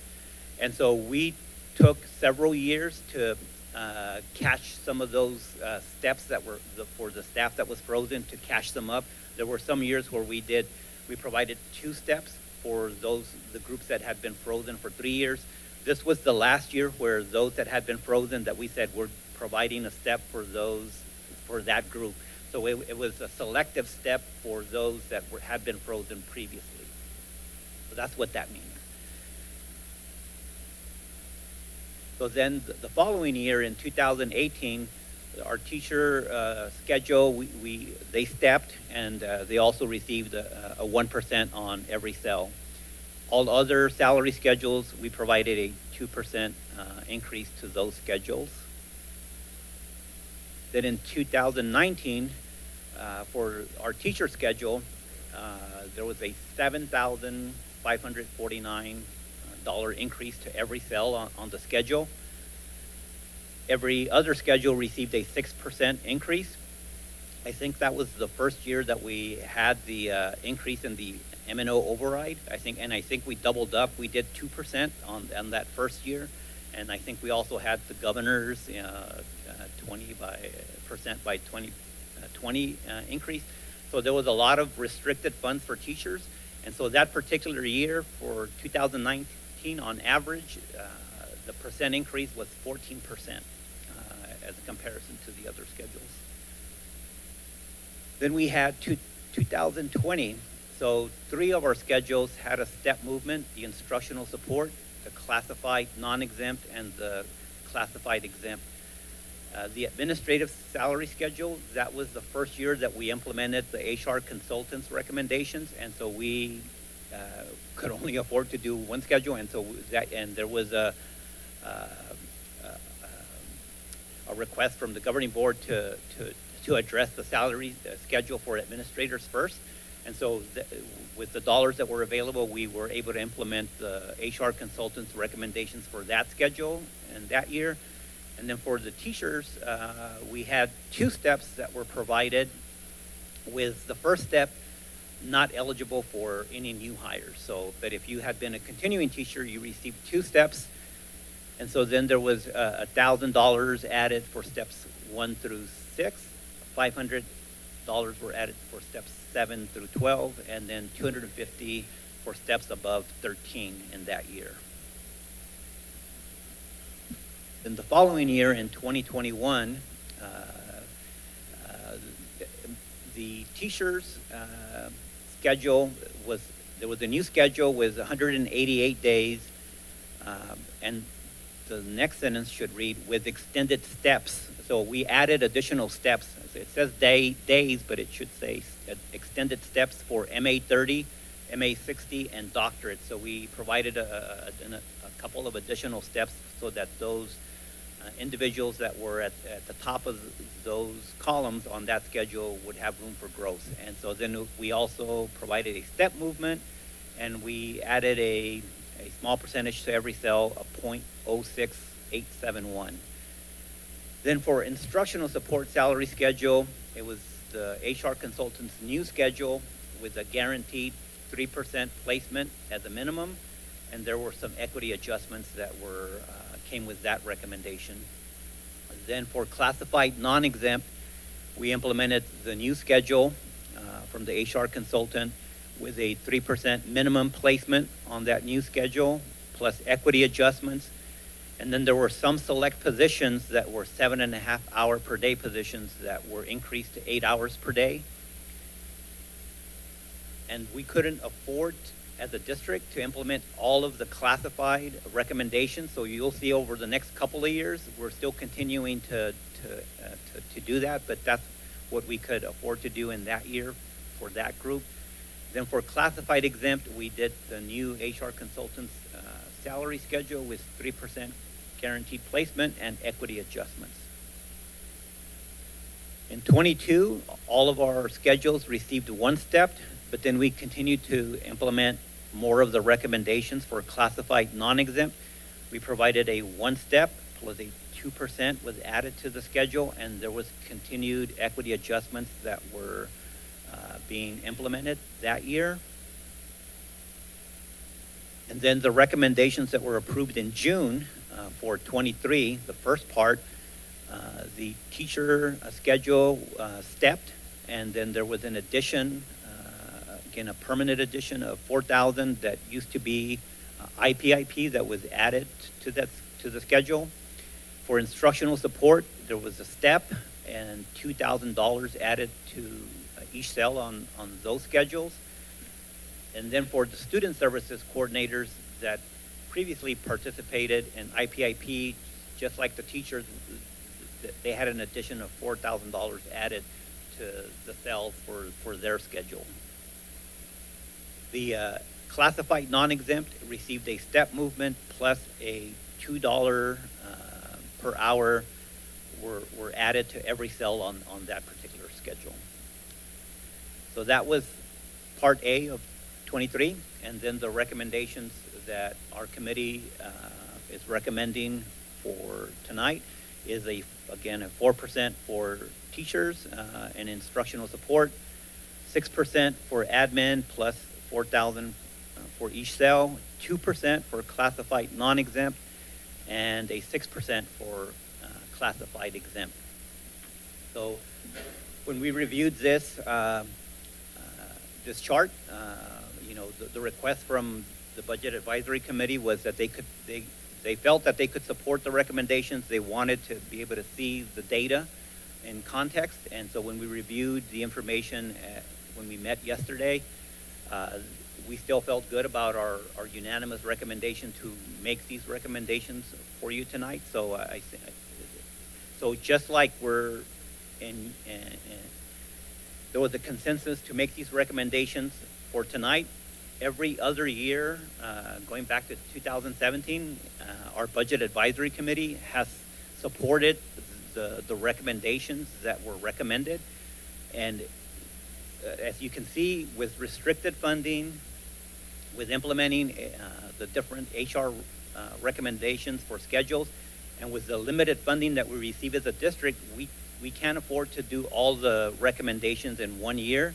And so we do have variation over time as far as what we do for our different salary schedules. And so we kind of go through cycles. So we get one schedule back in alignment, and so then we start addressing the next schedule that we can afford. But collectively, I think we're doing a good job as far as addressing the needs in all of our salary schedules. So with that, one of the other things that we wanted to review is a comparison for our staff that is hourly, the classified non-exempt. We wanted to review where the compensation for that particular group, how that compares to our poverty guidelines that are out there. And so one measure is our minimum wage.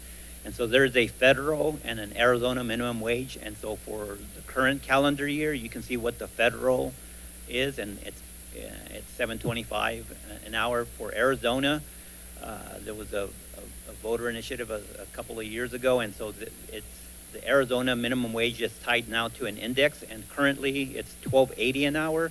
It's scheduled to go up on January 1st, 2023 to $13.85 an hour. And so we also have a federal poverty guidelines, and so that's the column that's highlighted in yellow. And it identifies an annual income for poverty guideline purposes for different household sizes of 1 through 4.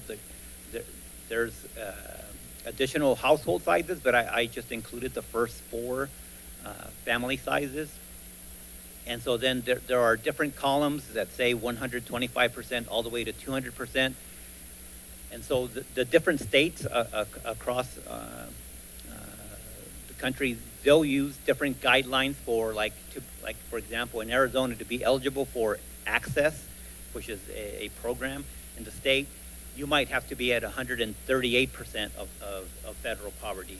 But then for another program like for elderly care support, maybe you need to be at 200%. So different state assistants will use the federal poverty guidelines, that first column, and they'll set up their criteria for how do you qualify for assistance.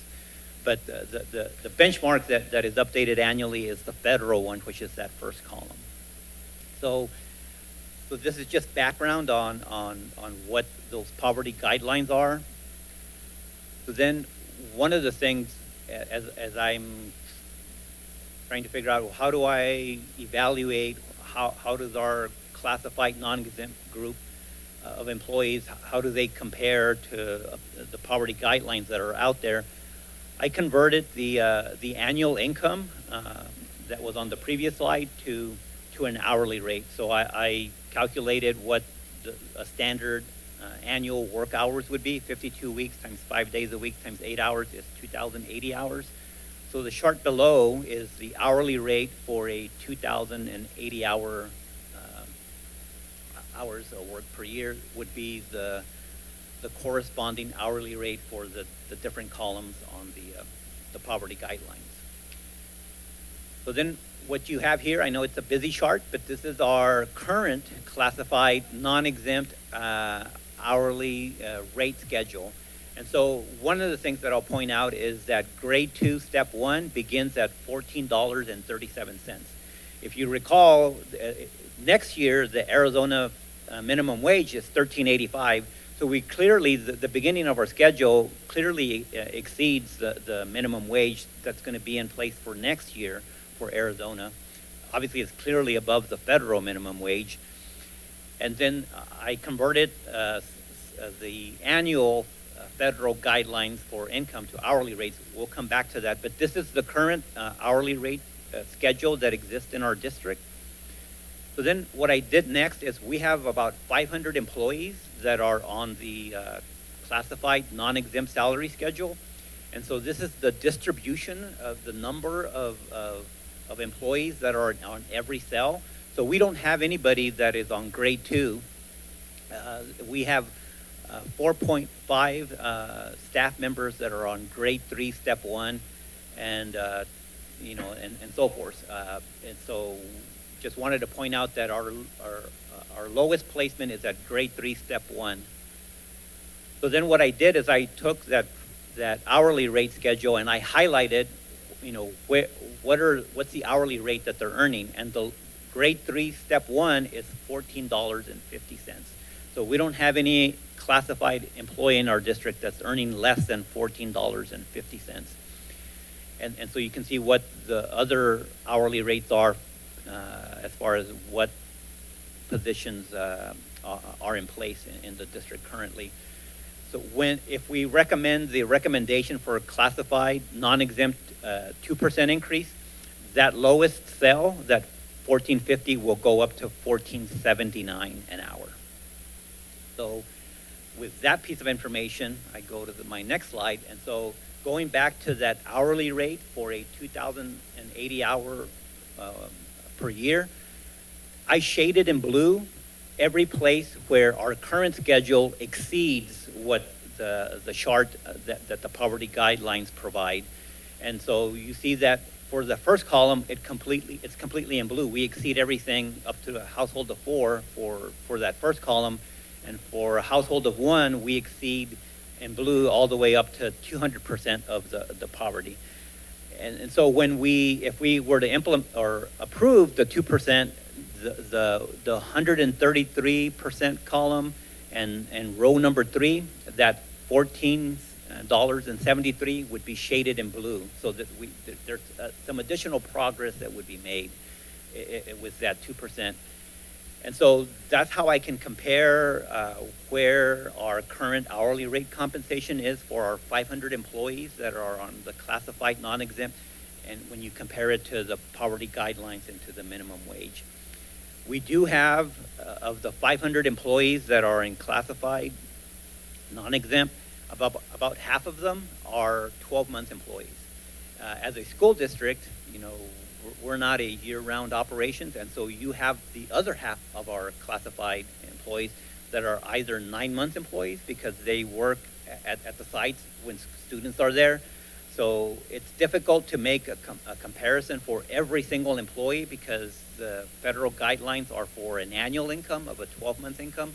But at least by looking at it on an hourly rate, I hope it gives you some sense as far as kind of where we fall as far as comparing to these guidelines that are out there for poverty.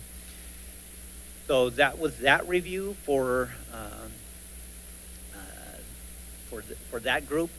And so coming back to salary recommendations, so we feel good, and as far as Budget Advisory Committee making these recommendations of $4 million of the additional $4.8 million.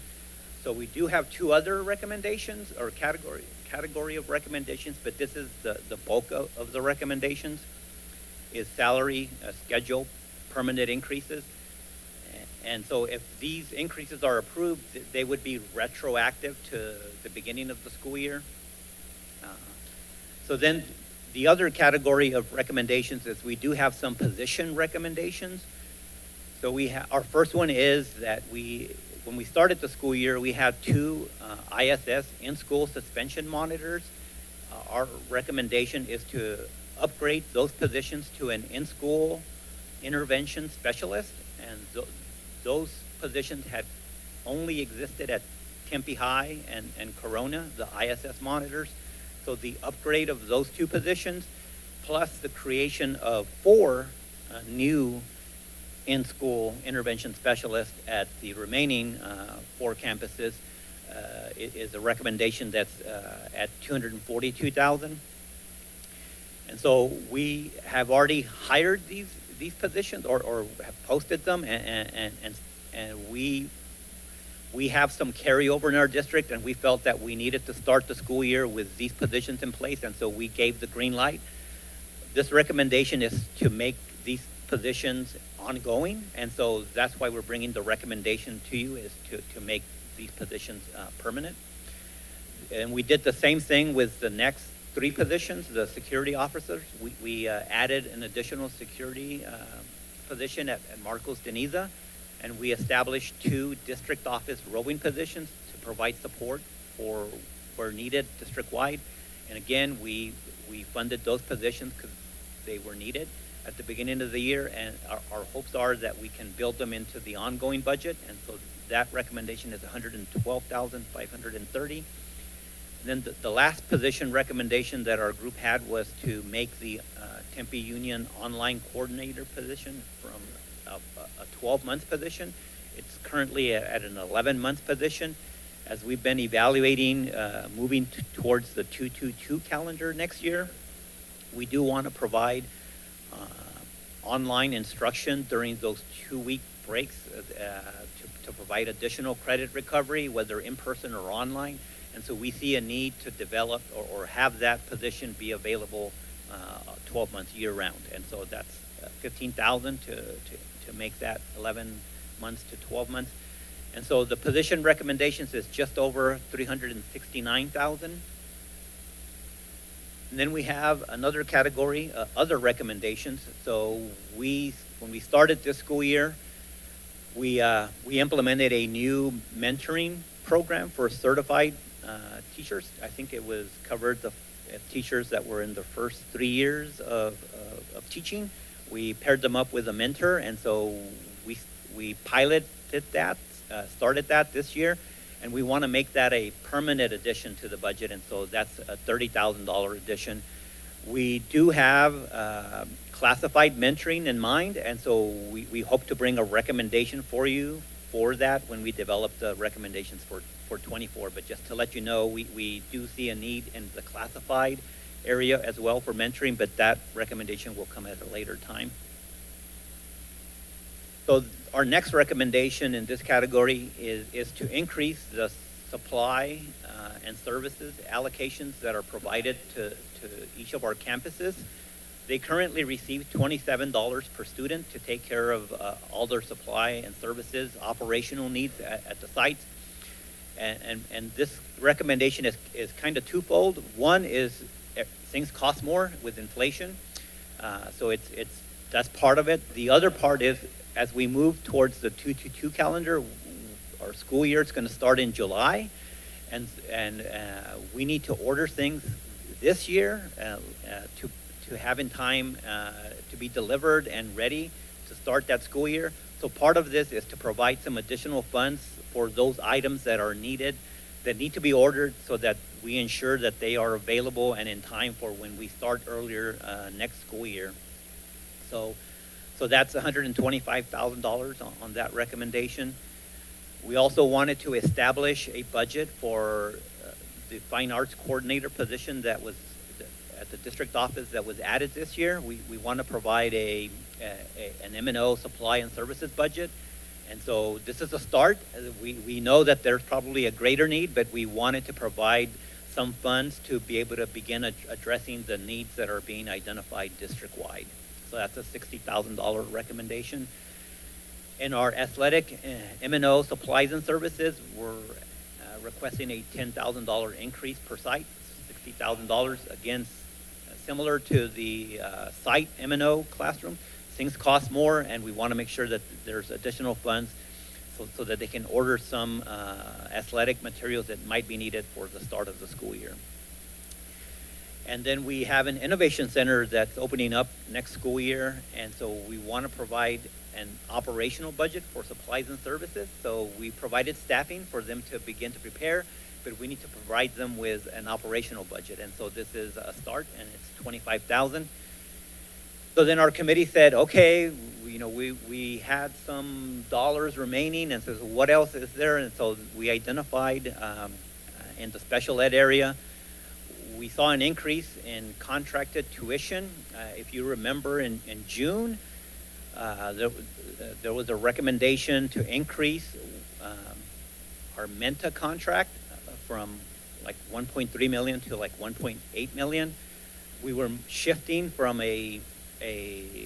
three of our ED, I think, teachers were left, and so they were teachers that were housed at three of our campuses, and so I don't know, average teacher salary and benefits $85,000. So let's just say $300,000. So there's like about 200 differential by providing those services for that. Those students are now being serviced by the Menta, and so it's a tuition increase. And so our committee recommended that we should do the balance of whatever is remaining towards to covering that delta for the increase of shifting from providing those services in-house, because we were not able to hire the teachers that were needed, so we shifted to the contract services. So we're recommending increasing the tuition to help cover the majority of that increase above and beyond what it was costing us to have those teachers in-house. So that totals in the other recommendations is $434,000. So when you take a look at the projected additional revenue of $4.8 million, you have salary schedule recommendations of $4 million, position recommendations $369,000, and other recommendations $434,000.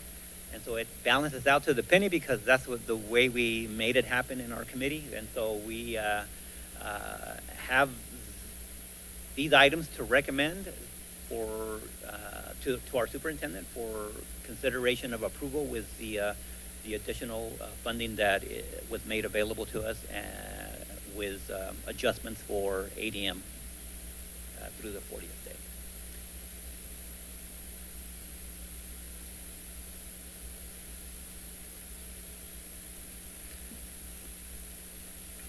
Thank you so much, Roland. Thank you so much to the work of the BOC and for reconvening. It was great to know we have more money to be able to support. All right, board members. I know y'all have questions, at least comments. Member Hodge. Yeah, I do. Thank you so much for all the work. The budget committee, thank them. I remember back in the day when I was on the budget committee, so I understand how much work it can be.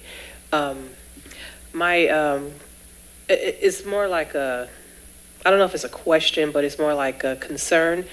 I want to be competitive all the time when it comes to our salaries for throughout, not just one section, but I mean from the start of our administration all the way down to the exempt, classified, whatever we want to go. So what I know, and I heard you say that we're not as competitive as we were a couple of years ago. How far are we away from it, and how much more do we need to get to that point?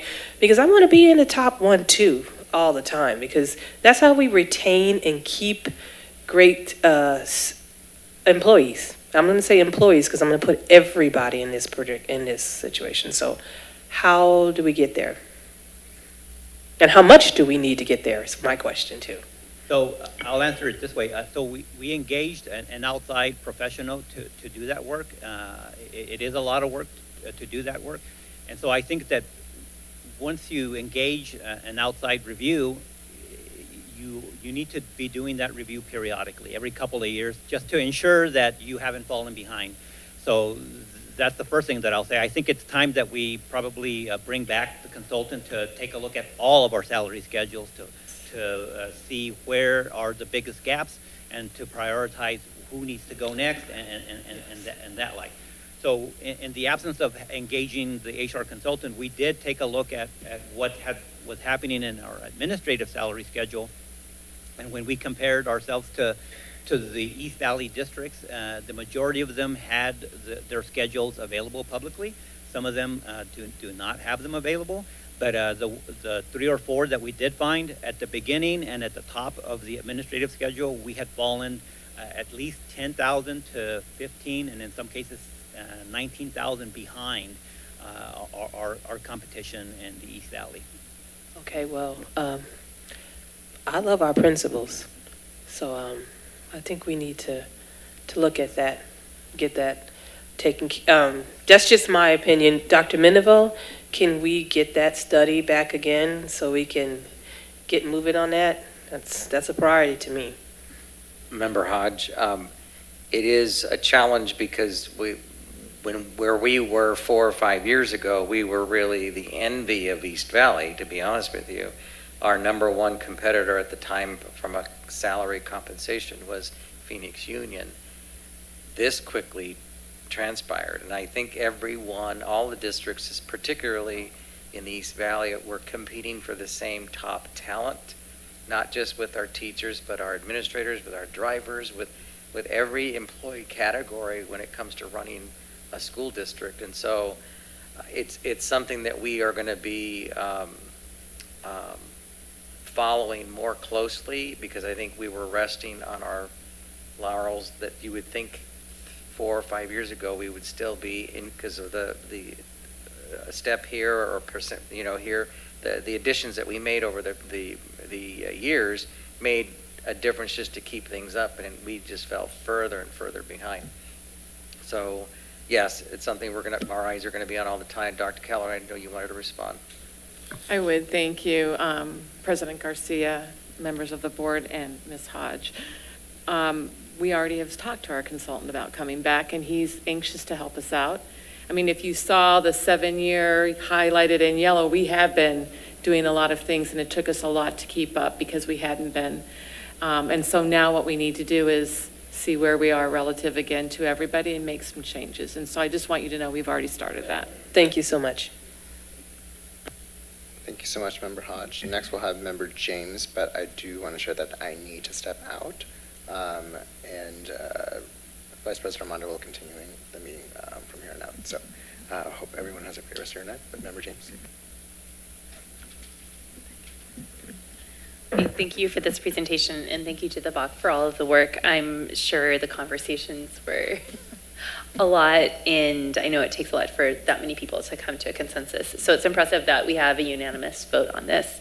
I really appreciated all of the deep diving that you did into the classified hourly schedules and the poverty lines, and that was so informative, and I know that took you a lot of time, so I appreciate that you were honoring some requests and really doing a thorough job. I just had a couple of questions. When we're talking about the consultant coming in, one of the things that I know we still have issues with is stipend equity, especially as we look between districts. When we look at what some of our stipends are compared to other districts around us, we need to definitely make them a little more robust. So I'd be very interested to see improvements there for sure, and how the steps work and all of that. And then looking at the fine arts budget, to clarify that, I'm so thankful we have this position and that the district committed to that, and I appreciate the start on the budget for that position and for our fine arts departments. I do want to clarify though, I know our arts teachers do have to go to their admin and work with their admin about getting their budgets typically. We haven't ever had a dedicated source, right? And it looks different across all of our schools as to how that money gets allocated. It's also a burden to our administration, right? When they don't have, this is allocated for fine arts, and they're going and they're trying so hard to find money for our arts teachers. And I hope that we can get to a point where that stress is taken off of our admin and all of the fine arts budget can be with our fine arts coordinator and just take one thing off of our admin's plate. But the $60,000 is not going to be enough to do that. We're still going to have our fine arts teachers getting some of their budget from their sites, because I look at $60,000 with 6 schools. And that's fine arts for band, choir, orchestra, drama, all of the visual arts, right? We're looking at a few $1,000s per program, right? I just think of my job. I have 170 students, and my allocation for just sheet music is $2,300, right? And that's just me as one teacher, and that doesn't include my supply and, a vendor with $45,000 for our district. So I just want to make very clear that our fine arts teachers will still be getting money from their sites to supplement what is allocated here. Yes, so I know that our HR consultant will definitely be looking at the first part of your question as far as the stipend, so that will definitely be added to that scope of work that we have the HR consultant do. And as far as, in addition to funding for fine arts, we do have course allocations that are provided, and some goes to the fine arts. So there is funds that go directly to the instructors. So there is that category of funding. There's also opportunities to do tax credits for the different fine arts and their student fundraising. So there's other budgets that are very specific to fine arts. And to your point, there are different models on when we allocate M&O funds to the site administration for management. There are different ways that I've seen other districts manage those funds, where maybe they provide a sub-menu of these funds that are allocated then get broken down into these categories to ensure that there's different areas that are being addressed comprehensively and equitably. So that's a discussion that we'll be having to look at how we might be able to move towards a system like that. Obviously, there's a system that's in place, and so with change, it will just require a dialogue to see what might be possible in that arena. So it's something that we look having discussions on. Awesome, thank you, yes, I appreciate that.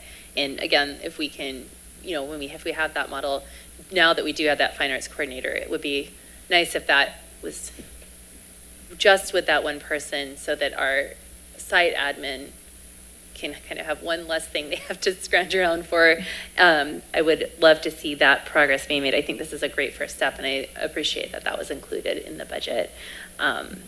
So yeah, that's all I have. Thank you. Thank you, Member James. Board members, any other comments or questions? Member Barraza.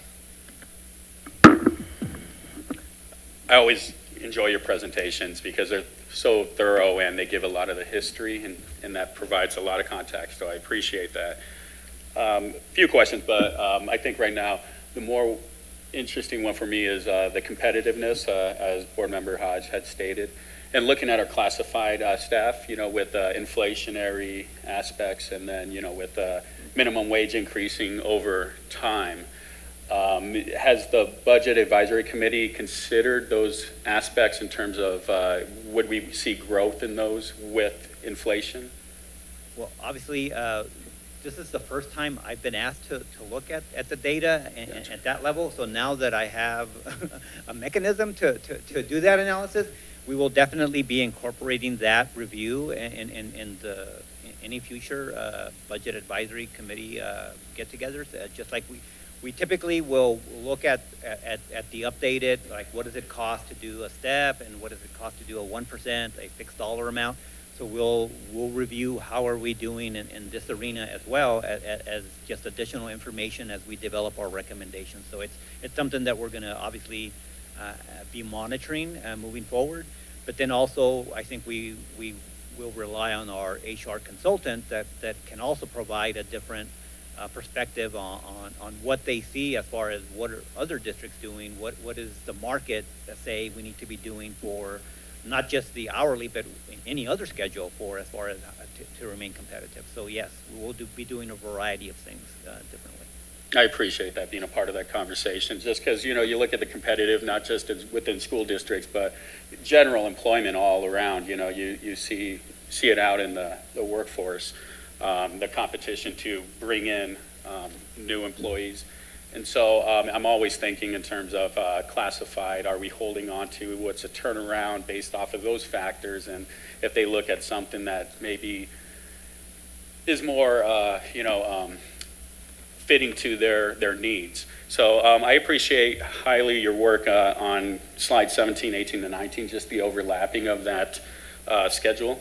So that way I could see not only the dollar amount, but where exactly our staff lies. I know that takes a lot of work to do, so I appreciate that, and it was very helpful for me to be able to see that overlap with the number of employees and then that pay scale. The other just quick question was more or less on slide 23. We had, back to Board Member James's question of the establishment of the district managed fine arts. Just more or less, what is the effect of establishing the district managed fine arts budget in that effect, as opposed to just bringing it and implementing it into the fine arts areas at each site? So that's just kind of like just a curiosity question, more or less. Are we looking to establish something and grow something in the future? We want to build on it, but with obviously we had certain funds, and so when we were looking at what else can we do, we knew we had some areas to address, and so again, it's a start. We do plan to build on that. Yeah, it's a beginning, Member Barraza, because to your point, Member James, the site leadership has immense amount of responsibilities, and so, but we have to be accountable to take care of all the respective departments because people come to us because of our quality programming. And so the fine arts, along with athletics and our learning, are all quality programs that we have to invest, monitor to see where the needs are. And in this area, particularly as of late, we need to have thoughtful eyes on that. And that was the purpose behind hiring Josh T, because he's doing a comprehensive understanding and survey of what the needs are for the schools. But the goal, ultimately, that I'm getting to, is that we want to have a mechanism that works fairly and equitably with the schools, and so we're going to garner their input as well in this spring budget development process. I appreciate that, and it's a good kickstart because it also starts a conversation around how do we utilize that as a district, and it's focused on fine arts. So the conversation around the money and the growth is centered on fine arts, so I do appreciate that a lot. The only other thing is just context, just so we can discuss it. Let's see. I would say, okay, so looking at slide 6, there's other slides, but just slide 6, just the 6% plus the 4,000 on each slide for administrative schedules. I think it's important, what, for the context again of the history is, that's part of our growth. And we looked at classified growth, and like you said, and I appreciate you mentioning that, we wanted to do it all in one. And this is the last of the aspect. And so I just want people to understand that this isn't saying we're going to just throw 6 and throw 4,000 on top of them because any political aspects, but it's because it's part of our adjustment of the scales that we've been working on. And so I thank the Budget Advisory Committee for continuing that work and making sure that our steps are competitive. And with that, $15,000 differences in terms of the competitiveness of individual positions across different districts. That's tough. And so I appreciate that increase to be competitive, because when I think of our teachers and we look at our district staff and our executive team here tonight, we grow from within. We love what we do, and people do it because they love Tempe Union. Everyone here can easily go and find another position doing exactly what they're doing and take another $20,000 increase. And that's my concern is I don't want to lose our staff. I don't want to lose our teachers to another district after we cultivated such a community and effort to grow them into great leaders. And then just to see them, we lose them to facts of life and the necessity for income as well as other factors. So I just wanted to make sure that it was stated that 6% and that 4,000 is the adjustment of the scales, and it's to make sure that we, again, don't lose staff members, because I look at that as, when I'm looking at jobs, that's obviously one of the criteria is not only the money aspect, but the fact that our employees are staying here with that deficit tells me that we got at least the leadership, the mentorship, the community, the educational openness to explore. We got that right, because no one stays for a large chunk of where they could get elsewhere unless they love what they're doing. So I commend Tempe Union for that, and for the Budget Advisory Committee for making sure that we're going to stay competitive so we don't lose staff. That's all I have tonight. Thank you, Member Barraza. For me, I had most of my questions answered. I know I had the chance to talk with Dr. Mendeville and Roland with you before, mainly in specific. And I just want to clarify, because I believe I heard you say it, that the salary increases, they are retroactive to the beginning of the school year, correct? Okay, perfect. And the last clarification question that I had, when we're talking on slide 22 of turning the ISS monitors into the in-school intervention specialists, because those were specific to just Tempe High and Corona, and then adding the 4 additional in-school intervention specialists. So we never had the in-school intervention specialists at any of the other schools, correct? We're just turning those in from Tempe High and Corona and then adding 4 additional ones for each of the 4 schools that didn't have anything prior, right? We had 2 ISS monitors at 2 sites, Tempe High and Corona. But as we evaluated what do other districts across the country for what it is that we were trying to provide, we found that it needed to be a different classification of position to address the need that we had. So we were recommending to upgrade the 2 existing positions, but then adding 4 brand new positions with that new title at the other sites. This is a more formalized structure for that position to support our efforts in making sure we're capturing and intervening with students who may be on a short-term suspension, because we're going to keep them in school, but with a purpose. They're not just going to sit around. They're going to be caught up and stay with their work, and among many other things. So a new structure that we're implementing, but all 6 schools will have the same structure. Perfect. Thank you. And then the last thing is I would just want to echo Member James's point specifically about the fine arts. And I know we can take that into, I know that the process for the fiscal year 24 budget is just around the corner. So thank you for all your hard work and thank you to all the committee members. And that is all that I have. Is there any additional questions or concerns? Member Hodge? Yeah, this is not a concern, but to you, Board Member Barraza, I think the reason why they stay is because I give really good hugs to my principals. Okay. Alrighty. Thank you, Member Hodge. All right, then we will move on to item J2, Superintendent's Recommendation of the 2022-2023 Budget Recommendation, Part 2. Dr. Mendeville. So before we move on with our recommendation, we're going to call up Rodrigo Palacios, our TSCA president, for public comment. Do you want to come forward?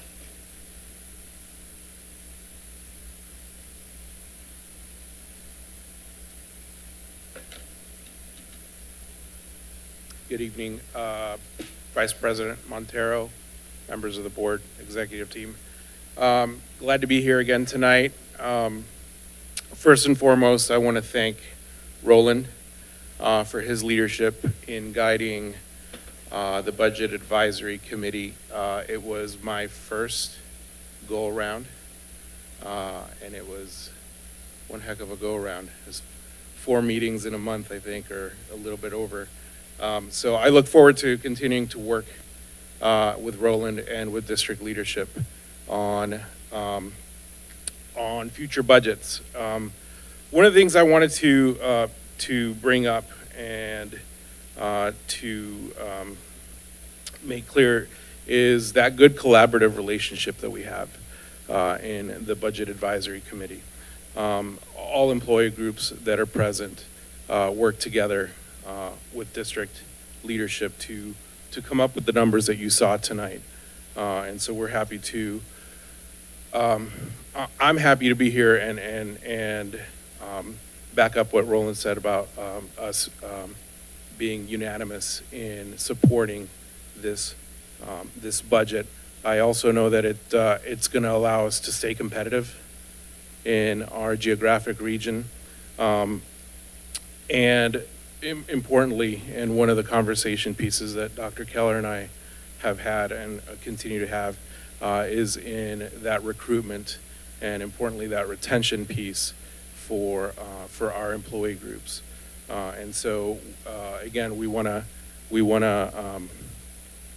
from TSCA's side say that we support this budget, that we look forward to working with Roland and working with district and continue to move our district forward and make it the place that it's been, right? Where somebody like me, a Tucson guy, a Wildcat, can come to Tempe and be here for going on 11 years, 12 years now and feel at home, right? And feel like we are supported as educators here. So thank you to Roland, thank you to district leadership, thank you to the admin teams, thank you to our classified for working and collaborating in this piece. So. Thank you, Rodrigo. On with item J2, though, it's nice to have this. It's nice to have funds available because we haven't done this in quite some time, actually, and so to have revenue that's going to be enduring and long-term added to the salary schedules, I can't think of the last time we did that, quite frankly, because everything has been a one-time kind of a deal. So that being said, administration recommends that the governing board approve the superintendent's budget, recommendation part 2 for the 2022-2023 school year.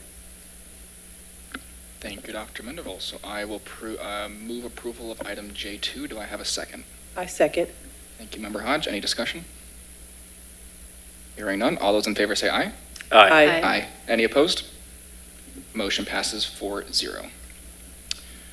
Now we move on to item J3, revision number 1 to the 2022-2023 expenditure budget. Dr. Mendeville or Roland? Yeah, Roland will take this one again. He'll briefly go through the different buckets there, so. Yes, thank you. So on our revision, I think I've explained the main reason why we're revising the budget. It has changed from the adoption to revision number 1 by 21,000. So it's just a slight change. But I also provided a comparison from the proposed budget, which was the June approved budget, to all the way to revision 1. It's the 4.8 million. So there are documents that are attached that basically the changes are the updates to the different ADM through the first 40th day that generates the different budget limits. And so the only thing that's changing is the budget limit. And so obviously with the change to the documents, it just confirms that we still have the $4.8 million in the budget to support the recommendations that you just approved. So do recommend approval, but I'll entertain any questions you might have. Thank you, Roland. Any comments or questions? All right, hearing none, then I will move approval of item J3. Do I have a second? I second. Thank you, Member Barraza. All those in favor say aye. Aye. Aye. Any opposed? Motion passes 4-0. Next, we move on to item J4, 2021-2022 Annual Financial Report. Dr. Mendeville. Mr. Carranza, you're going to take that one too. Yes. So we, our school year ended in June 30th, and every year we were given an extra 2 months to continue paying invoices and bills for the year. And so we have the opportunity to wrap up the year at the end of August. And so then we have a month or two to complete this annual financial report. And so what I'm going to do is do the PowerPoint. There are many attachments on this board agenda item, but I'm going to try to capture a summary here for you tonight. And so this is a chart that shows that for the year ending June 30th of 2022, for all of our funds that we have in the district, we expended just over $145 million in our district, with just over $92.5 million being in our M&O fund, which is 63% of all the spending activity for last fiscal year. You can see the breakdown for the other funds. For our classroom site fund, it was a 6.3% spend, capital 3.9%, federal and state grants 7.3%, debt service 5%, and other funds 13.6%. And then I broke down the other funds in the section below, which is like just under $20 million. And so you can see all those additional funds that are in that category. But overall, it's the prior year, it was maybe 142 million. So it is slightly higher than the previous fiscal year. So when you break down the budget for M&O by program, the 92.5 million, regular education was 66 million, special ed was 22 million, and special ed by definition includes your ELL, your gifted, your CTE, your students with disabilities. So it's not just, and some people think that it only includes students with disabilities, but it doesn't. So that's 22 million. Pupil transportation was just over 4 million, and dropout prevention 200,000, 414. So then when you break down the M&O expenditures by object category, our salaries was just under 59 million, and benefits 19.5 million. So when you add those two pieces of the pie, our salaries and benefits account for approximately 85% of our expenditures in our district, and that just continues to show that we are very much a service organization. We provide education, and the majority of our costs are in staff costs. Obviously, we do have other costs. We have purchase services, which was 10%, supplies 4%, 8%, and other 0.2%. And then we also provide a function breakdown, 47 million, a little over 47 million in instruction, and a little over 11.3 million for instruction support, and admin was 11.9 million, maintenance 14.7 million, athletics 2.3, and non-instructional 4.9 million. So this is the Auditor General's classroom spending report for the previous fiscal year 21. And so this report was published, and they always publish it in February, March timeframe. So the data that we're submitting for the annual financial report for 22 will be submitted to the state and the Auditor General. And so it'll take them a month or two before they publish the report in February for 22. But this is what it was for the previous year. And so you can see that the classroom instruction includes the instruction function code, but it also includes the student support and instruction support. And so in 21, it was 69.6% of our expenditures in the district. And non-classroom spending was just over 30%. And you can see the breakdown between admin, plant operations, food service, and transportation. So again, this was fiscal year 21. And so then I took the data for the year that just ended, 22. This is not Auditor General data. This is district breaking down the information into the categories that were in the previous slide.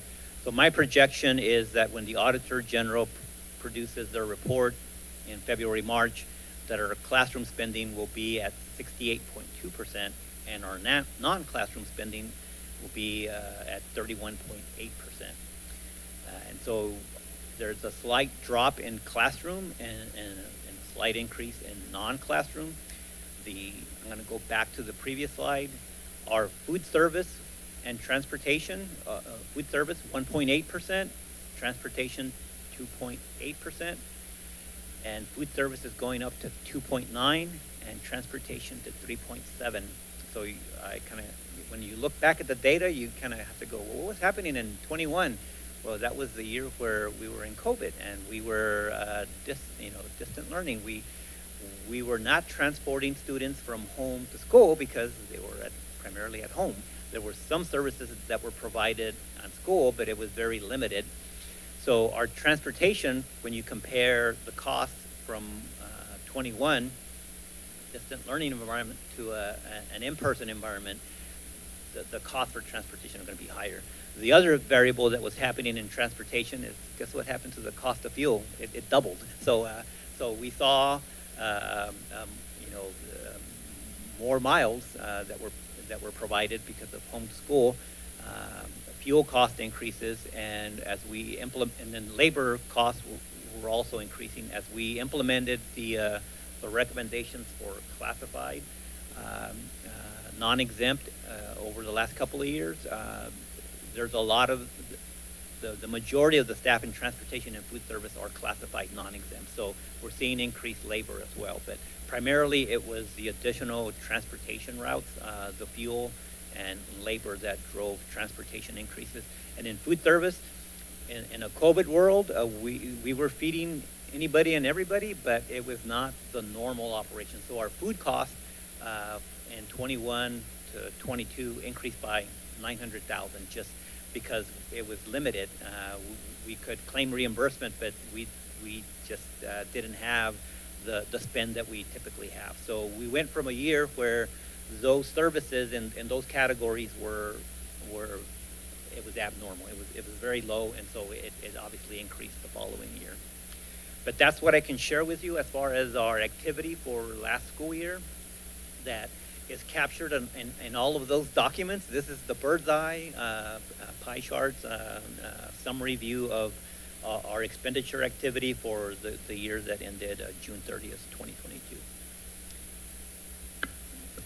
Thank you, Roland. Board members, any questions or comments? All right, hearing none, then I will move approval of item J4. Do I have a second? So moved. Thank you, Member Hodge. All those in favor say aye. Aye. Aye. Any opposed? Motion passes 4-0. Next, we move to item J5, annual reports on M&O override and DAA override. Dr. Mendeville.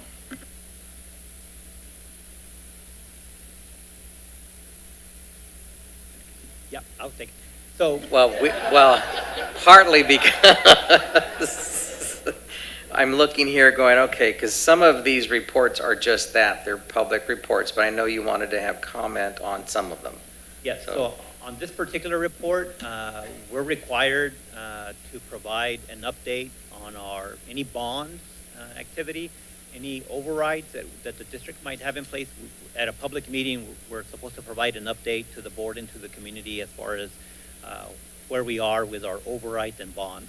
So this year, we fully expended our bonds the previous fiscal year, so there was no bond dollars to expend in fiscal year 22. So this year, we only have an update for M&O override and our capital, our DAA override. So on our M&O, we are on the 5th year of the override. And so in 23, the amount of the override is just over 13.6 million. And percentage-wise, the functional area that are in the voter pamphlet are shown that the override goes towards instruction support. A small amount goes to maintenance and athletics. And so you can see the dollar amount and the percentage for where we are with those budgeted dollars in the current year, and what was the expenditure activity for fiscal year 22 and the previous 3 years. So that's the update on the M&O override. And then for the DAA capital, so for the year that we just closed the books on for fiscal year 22, on an annual basis, we received $6.5 million for that override. So last year was year 6. This year is the last year, year 7, but in last year we had expenditures of $5.2 million. And so you can see the breakdown as far as how much of it was, and these categories are what was in the voter pamphlet that the voters approved back in November of 2015. And so then when you compare the activity for the current year as of October the 6th, you can see how much expenditures, which was just over 3.2 million as of October the 6th, and we had encumbrances of 1.3 million. And so for the 6.5 for the new year, there's about 2 million that is still available for the sites or departments to expend. So when you take a look at all 7 years cumulatively, so when you take that 6.5 million times the 7 years, that's $45.5 million that we've been fortunate that we've had community support on this override. And as of October the 6th, we have expended 40.3 million, or just under 40.4 million, and there's 1.3 million encumbered. So of all of the override, there's about just under $3.8 million that's available. And so there are plans to utilize those funds between now and the end of the school year. But that's my update for you as far as both the M&O override and the DAA, the capital override. Thank you, Roland. Board members, any questions or comments? Member Hodge? Thank you. It's not a question, it's a comment. I just want to thank all the staff who come to all the override meetings and the work that you do, because I come to some of them as city council, not as a governing board member, but I just want to thank you guys for all the hard work and everything that we're doing to get to that bond. It's a lot. Thank you, Member Hodge. Any other comments or questions? All right, hearing none, we do not need to take action on this item, so we will move straight to item J6, approval to increase Mojave Cooperative contract to purchase computers and computer accessories. Dr. Mendeville. Thank you, Vice President Montero. This is here, it typically would be under consent. However, the dollar amount is large, and so it needs to have formal consideration and approval. This is for products and services using a consortium to purchase a variety of goods through what are we talking about here? Computers and computer accessories, and the amounts in those areas, as with everything right now, is just going up. So we, administration does recommend that we increase the amount from 800 million to 1.3 million for the purchase of computers and those accompanying accessories. Thank you, Dr. Mendeville. Board members, any questions or comments? Member Barraza. Yes, Dr. Mendenville, it's my understanding that also this number reflects our calendar adjustment and the need to provide for resources for that adjustment since we're going to be in school during the July period. Is that correct? I believe that's at part least of what that as well, yes. Just so that I just want to understand. we're that was- prepared. I mean, much of the preparations right now across all the boards, because we will be starting in July. We got to be ready in every avenue, so yes. Okay, I just wanted to make sure that it wasn't just inflationary, but my understanding through conversations was that we're needing to make some, some purchases so that way we're prepared for that period. Okay, thank you. Thank you, Member Barraza. Any other questions or comments? All right, hearing none, I will move approval of item J6. Do I have a second? I'll second. Thank you, Member James. All those in favor say aye. Aye. Any opposed? Motion passes 4-0. Next, we move on to new business, item K1, resolution on the fiscal year 2023 aggregate expenditure limit override. So as we normally do with previous resolutions, I'll go ahead and read this out loud and then we can have any discussion or comments. So, whereas the Arizona legislature passed and Governor Ducey signed the state's fiscal year 2023 budget, including appropriations for state aid to school districts, and whereas this budget causes Arizona's education spending for fiscal year to exceed the aggregate expenditure limit for K-12 education contained in the Arizona Constitution, Article 9, Section 21. And whereas the Tempe Union High School District has timely and responsibly prepared its fiscal year 23 budget in accordance with Arizona law, with the expectation that sufficient revenue will be available to fund its obligations. And whereas if the constitutional aggregate expenditure limit is not overridden, TUHSD stands to be forced to cut $19,318,314 from its budget on April 1st, 2023.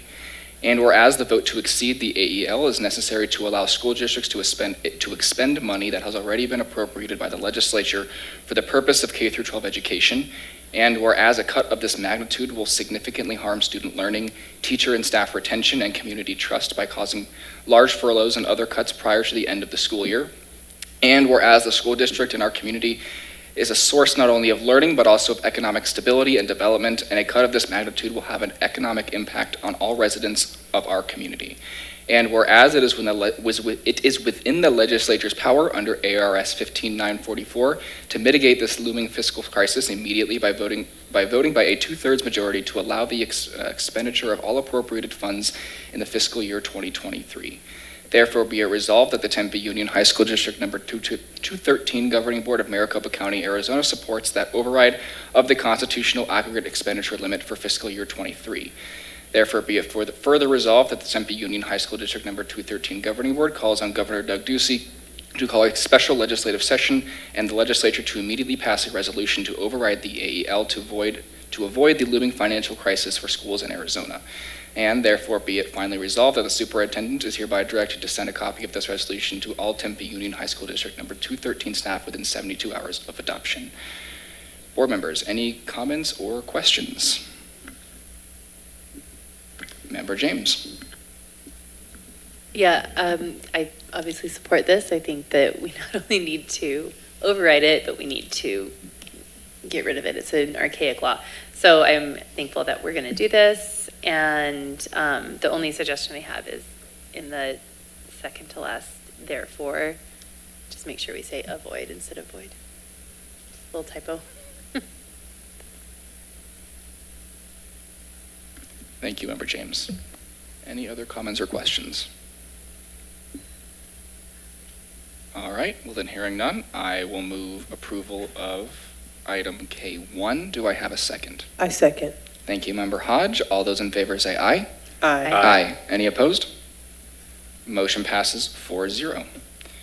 Next, we move on to information items. Item L1 is a financial report through October 5th, 2022. Any comments or questions, board members? All right, hearing none, we'll move on to item L2, requests for future agenda items. Are there any requests? All right, hearing none, we will move straight into communications. Item M1, communications from governing board members. Who wants to go first? Do not look at me. Member Barraza. I think the past 5 meetings I've gone first because of this whole squabble. So, yeah, I'm happy to go first. I'll be very quick. Really, there's a lot to talk about. There's a lot of good things going on. I'm very appreciative of all the staff and the hard work they're doing. I've been touring a couple of the classrooms here and there on my free time, and it's great to see that we're back into that energy. Other than that, I just want to say hi to Justine Santani and TJ Ettinger, who is at the Aztecs. I got an opportunity to read to the kiddos, Tuesday? And I was so nervous leading up to it, days and days. My stomach was churning. Kids can be really great, or they can be they're always great, but they can be really honest, and so I was nervous, but it was incredible. I'm going to do it again. I love it. They gave me this shirt, that I very much love and appreciate, so thank you to both of them for allowing me the opportunity to be a part of that moment, and I encourage all our staff members to go do it. I think it's a real good way to get your good energy feels up. So thank you. You must be really special because I've never received a shirt. I feel a lot more special. Thank you for mentioning that.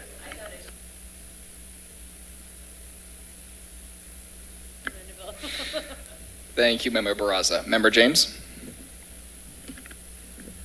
Yeah, that is the most fun, right? They are so cute. I did that a few weeks ago and on my lunch, and they're the best. Yes, yes. We always, of course, I had to sing with them too, because you can't read without singing if you're a music teacher, right? Anyway, we've had a lot of fun. We've had, last meeting missed my son's first high school orchestra concert. I was able to see the dress rehearsal, and when I got home, on my way home, I had a text from my husband saying, that was the best high school orchestra concert I have ever seen. And my husband's an audio engineer. He's a classically trained cellist, and he was blown away by what Mr. Glasser did with these students. And I think about, he was on sabbatical a year ago. He wasn't there with them. They're so excited to have him back, and that he could do that in just a few short weeks was amazing. And I heard so many wonderful things. One of my former students from elementary school is in the group, and his mom had captured most of the songs, and so I was able to see him in concert instead of just dress rehearsal. And I definitely was sad I missed that concert, but I just want to give a huge shout out to Mr. Glasser for everything he's doing over there, and thank you to our Marcos administration for all of your support of that Fine Arts Academy, and what is going to happen there is really exciting. We have the right staff and admin for it for sure, so yeah, I can't say enough good things about that Prism concert. We got to go to the Tukey Bowl, which is an amazing game. And then last week, President Garcia and I attended the Marcos football game, and they were doing Native Heritage Night. And Valerie Molina had organized the most amazing presentation pregame. And then also, I guess our flags made a presentation at that game. And in the halftime, there were the Yellowbird hoop dancers, which were phenomenal. And Max, my son, had a friend from Corona hanging out, and we drove him home, and he's like, that was just so cool. That was so cool. We didn't do anything like that yet, so get on. He thought that was just awesome. The kids were just blown away. It was very, very cool to see, and just really exciting to see our students being honored, and their cultures being honored. And then we got to see an amazing Pops concert at McClintock. Katie Garrick does the most incredible work over there. The show was just nonstop energy. So really rounded out the quarter with some sports and arts. Thank you. Thank you, Member James. All right, Member Hodge, you're up. Okay, I guess I'm ready now. I want to start off by saying that myself and Principal Cleaves just came from Don Carlos. That's why I was halfway late today. So we celebrated one of our former Corona graduates that got the Don Carlos Award for Young Humanitarian. Also did Sister Cities last Friday. So I was the sole person who supported Tempe Union. Yay. I did a whole parade by myself because I think all the other school districts had like 7, 8, 9 people in there. But we had 5 students from different schools went off to Sister Cities this year. So it was a great parade, and they had the banquet the Thursday before, so got the chance to sit with our students. So Friday was the parade, Thursday was the banquet. So we've done a lot. Sister Cities does a lot, and our district is very well covered by our students in that program. So just proud to be there to see them. Also want to give a shout out to McClintock High School, because McClintock High School students came to the city of Tempe to do a bridge over the Tempe Town Lake where the tracks come, and they brought the presentation. They submitted it themselves. So we have some little bitty politicians coming up at Tim McClintock right now who's already lobbied and ready for it. So I'm just proud to say congratulations over here, Principal Arroyo, that your students are out there supporting and making moves. Also, congratulations to Mountain Point for the Tukey Bowl and Desert Vista for having a great game. I had Sean McDonald on speed dial because I was out of town at the time, and he gave me updates on the game because I do not like missing the Tukey Bowl. Last but not least, I went to Washington, D.C. That's why I wasn't at the Tukey Bowl. But the reason why I bring that up is because we had a dinner with the President of the United States, and he mentioned Tempe Union in his speech because I had just talked to him about our school maybe 20 minutes before he did, and he started talking about schools, and he mentioned Tempe Union. So we are famous now. So I just want to tell you guys that. I'm excited to say that Tempe Union was mentioned by the President of the United States. So I think that's it. Thank you. All right. Thank you, Member Hodge. It's a busy time of year. So like board members have shared, I also had the chance to go to the McClintock Pops concert with Member James and President Garcia. Had the chance to go to the Tukey Bowl, so congratulations again to Mountain Point. And also last week on the 5th, I had the chance to take part in a panel with educational leaders, students, school board members, and superintendents from across the nation, talking about equity in a post-pandemic environment. So got to share a lot of what we are doing here in Tempe Union, as well as hear from different educational leaders across the country. So that was pretty unique. And lastly, this past weekend had the chance to stop by Desert Vista, where they hosted their speech and debate tournament for the first time in 10 years. So it was great to see some old coaches and competitors, but I think most importantly and most meaningful during the awards ceremony, this was the first time that they awarded the Reagan Crabtree Award. She was a senior last year who unfortunately passed away. And I know it meant a lot, not just to the team, to Desert Vista community, and also to Tempe Union, but also to me personally, because she joined the team my freshman year, and she was one of the first students that I had the opportunity to coach, both my senior year and freshman year of college. And so it was great to be able to witness that. And that is all that I have. Is there anything from you or the executive team? No, they're pretty tired. I do want to thank the administrators, though, and executive team. You were here initially for the teaching and learning report, and so I wanted to thank you for being here for that, because that's our primary focus, as you know. So nothing for me more than that. Perfect. Thank you, Dr. Mendeville. All right. Well, then our next regular meeting is November 2nd, 2022. I will move to adjourn. Do I have a second? Second. Thank you, Member Hodge. All those in favor say aye. Aye. Any opposed? Motion passes 4-0. We are adjourned.